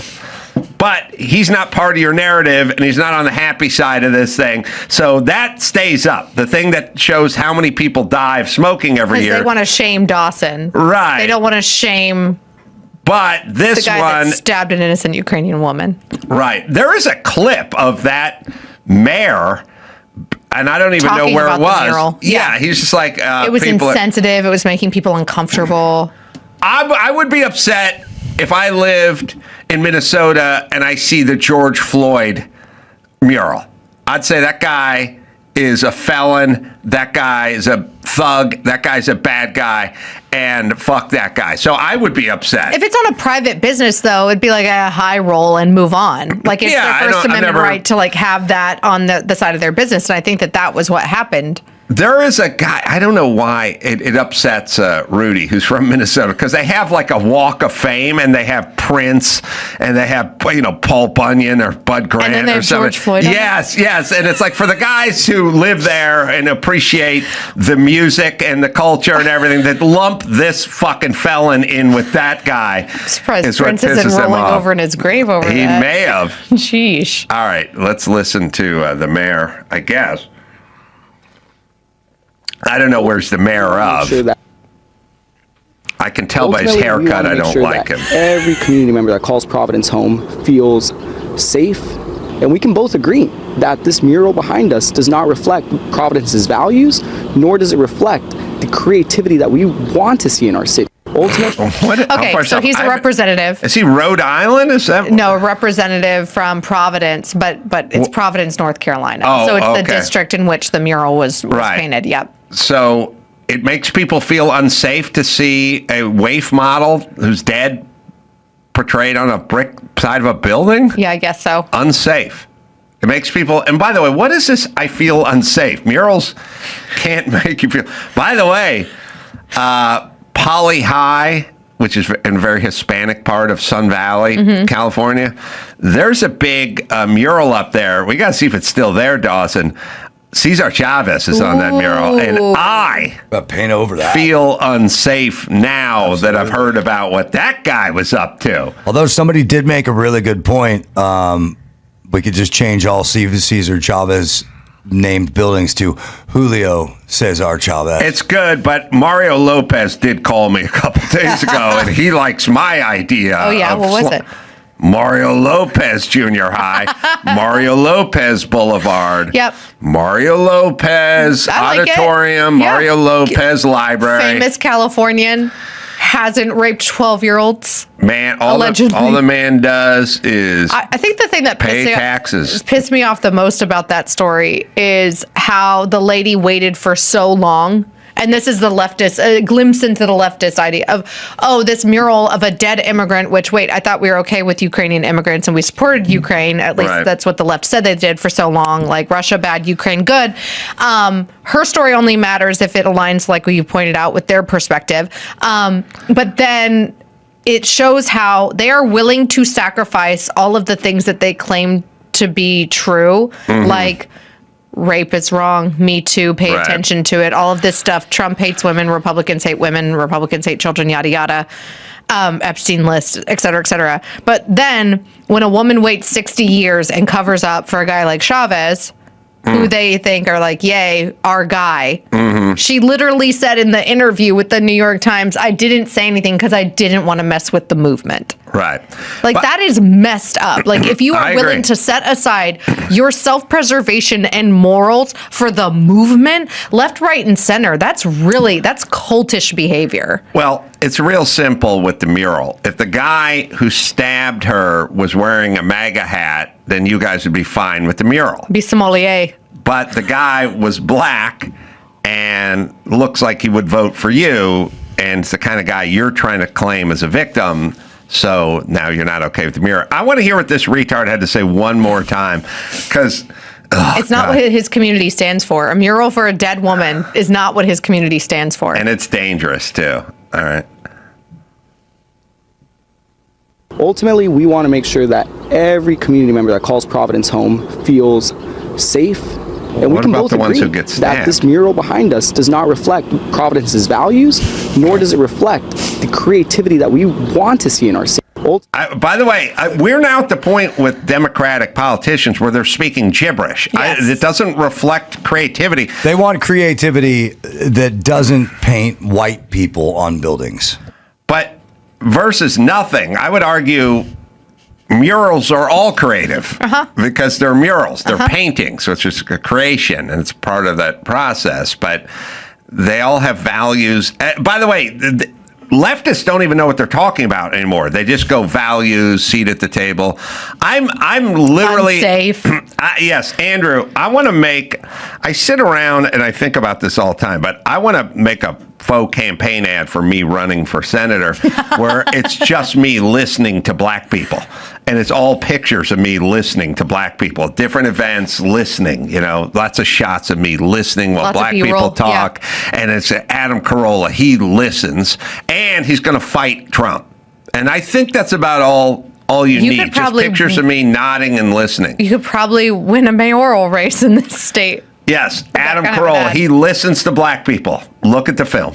Look. All right. So sorry. Another story. Another First Amendment. By the way, if you kill someone randomly, viciously, and violently who's just sitting around, I need to put you down. You're rabid dog at this point. Sorry. Listen, here are the rules of society.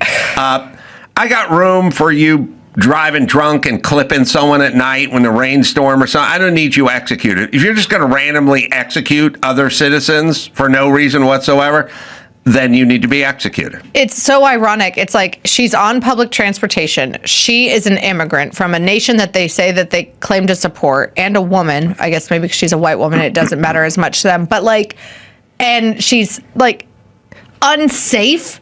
They've made the city completely unsafe, and now this guy, I mean, TBD if he will be, up for a retrial. I don't know, maybe they'll try a different charge, maybe they'll try to get a second opinion. I bet you the prosecutor is just livid at this point. It's insane. Yes. But in a legal win for those of us that love freedom in the First Amendment, an attorney, Connor Fitzpatrick, representing a student. Remember the San Diego high school student that had the pro-ICE posters and then he was suspended from his school down there in Torrey Pines? Yeah. 17-year-old Torrey Pines high school junior who's gone unnamed, of course, because he's a minor. He had the We Heart ICE signed Real Americans during lunch. The flyers were quickly torn down, and days after the incident, the student was hit with a one-day suspension for what the school officials allegedly called, quote-unquote, demonizing and hateful speech. Well, what's great about them, it's always funny to me. It's like if you're a flight attendant for American Airlines, you can wear a little badge with the gay flag on it, but you can't wear a badge that has MAGA or Republican or anything. Probably can't wear a cross or Sword of St. James or Star of David. And so you go, why not? And they go, we don't allow any kind of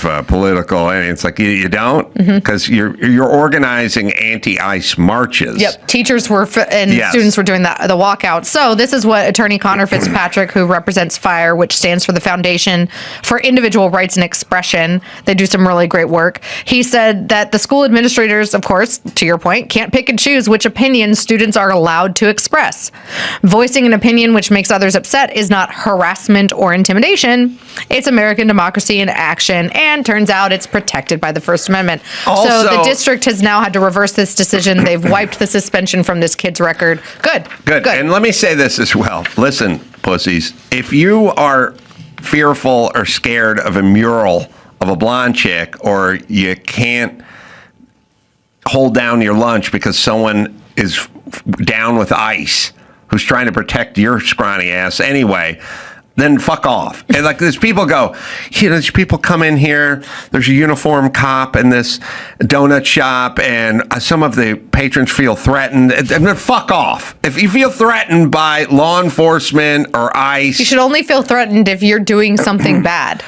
Yes, right? If you feel threatened by a mural or law enforcement, get the fuck out of this country. Then, sorry, you have a problem. And by the way, if you can't travel without your dog, fuck right off too. You have a mental disorder. We don't have to make it a flying kennel, and we don't have to get rid of cops and kick them out of the donut shops, and we don't have to paint over the mural. That's your problem. There's something wrong with you. And by the way, I don't really think you're scared of cops, because when shit goes down, you call cops. You call, or you threaten to call. Right. Like Central Park Karen. Right. Yes, like I'm going to call the cops. I'm scared of the chupacabra, but I'm consistent. I don't threaten to summon the chupacabra if someone's giving me a hard time, I was talking to some minority girlfriends of mine this week, and two of them on two different occasions called me to vent about how they were like, how come the most racist people are the rich white liberals in corporations that speak down to the minority woman and like pretend that they know better? Like they're like, without, and these women are more on the left, and they're like, without fail, it's always like the white Karens or the legalese HR guy in corporate America that tells you how he loved Biden and Kamala, but then says something racist and speaks down to you because he thinks you're an idiot. Well, it's the soft bigotry of low expectations. I mean, when Gavin Newsom was sitting in there going, how are these people supposed to get checking accounts? It's like, you're talking about them like they're animals and you're a zookeeper. You should expect how they're supposed to get IDs to vote. You know what I mean? Like, you want to talk about that ultimate racist is not thinking somebody is up to something that is very capable, basic. Yep. Yes. Capable All right. taking care of themselves. Tomorrow night and Saturday night, Salt Lake City, everyone, Utah, Wise Guys Comedy Club. I think Chuck and Chris are coming out there too, fun. so it's going to be a party. 6 o'clock show, 8:30, 2 nights, and then Sunday, Solana Beach, Belly Up, which is a fun rock and roll club. Jonathan Kite's going to be out there as well, doing a couple shows there, 6:30, 9:30. Phoenix after that, Desert Ridge Improv. 5 shows. Ooh. Wow. That's it. And Alicia Krause going to be there. Yeah, it'll be fun. 17th through 9th. You go to adamcarolla.com for all the live shows, the merch store, and all that kind of stuff. Alicia Krause, lifestyle writer from Daily Wire. I don't know what it said, but it's good. Plug it, baby. Hey. AliciaKrause.com. Where you go? AliciaKrause.com, The Gram, Daily Wire for my take on. I wrote my first album review. Oh, good. Yeah. I want to hear it. Okay. But not now.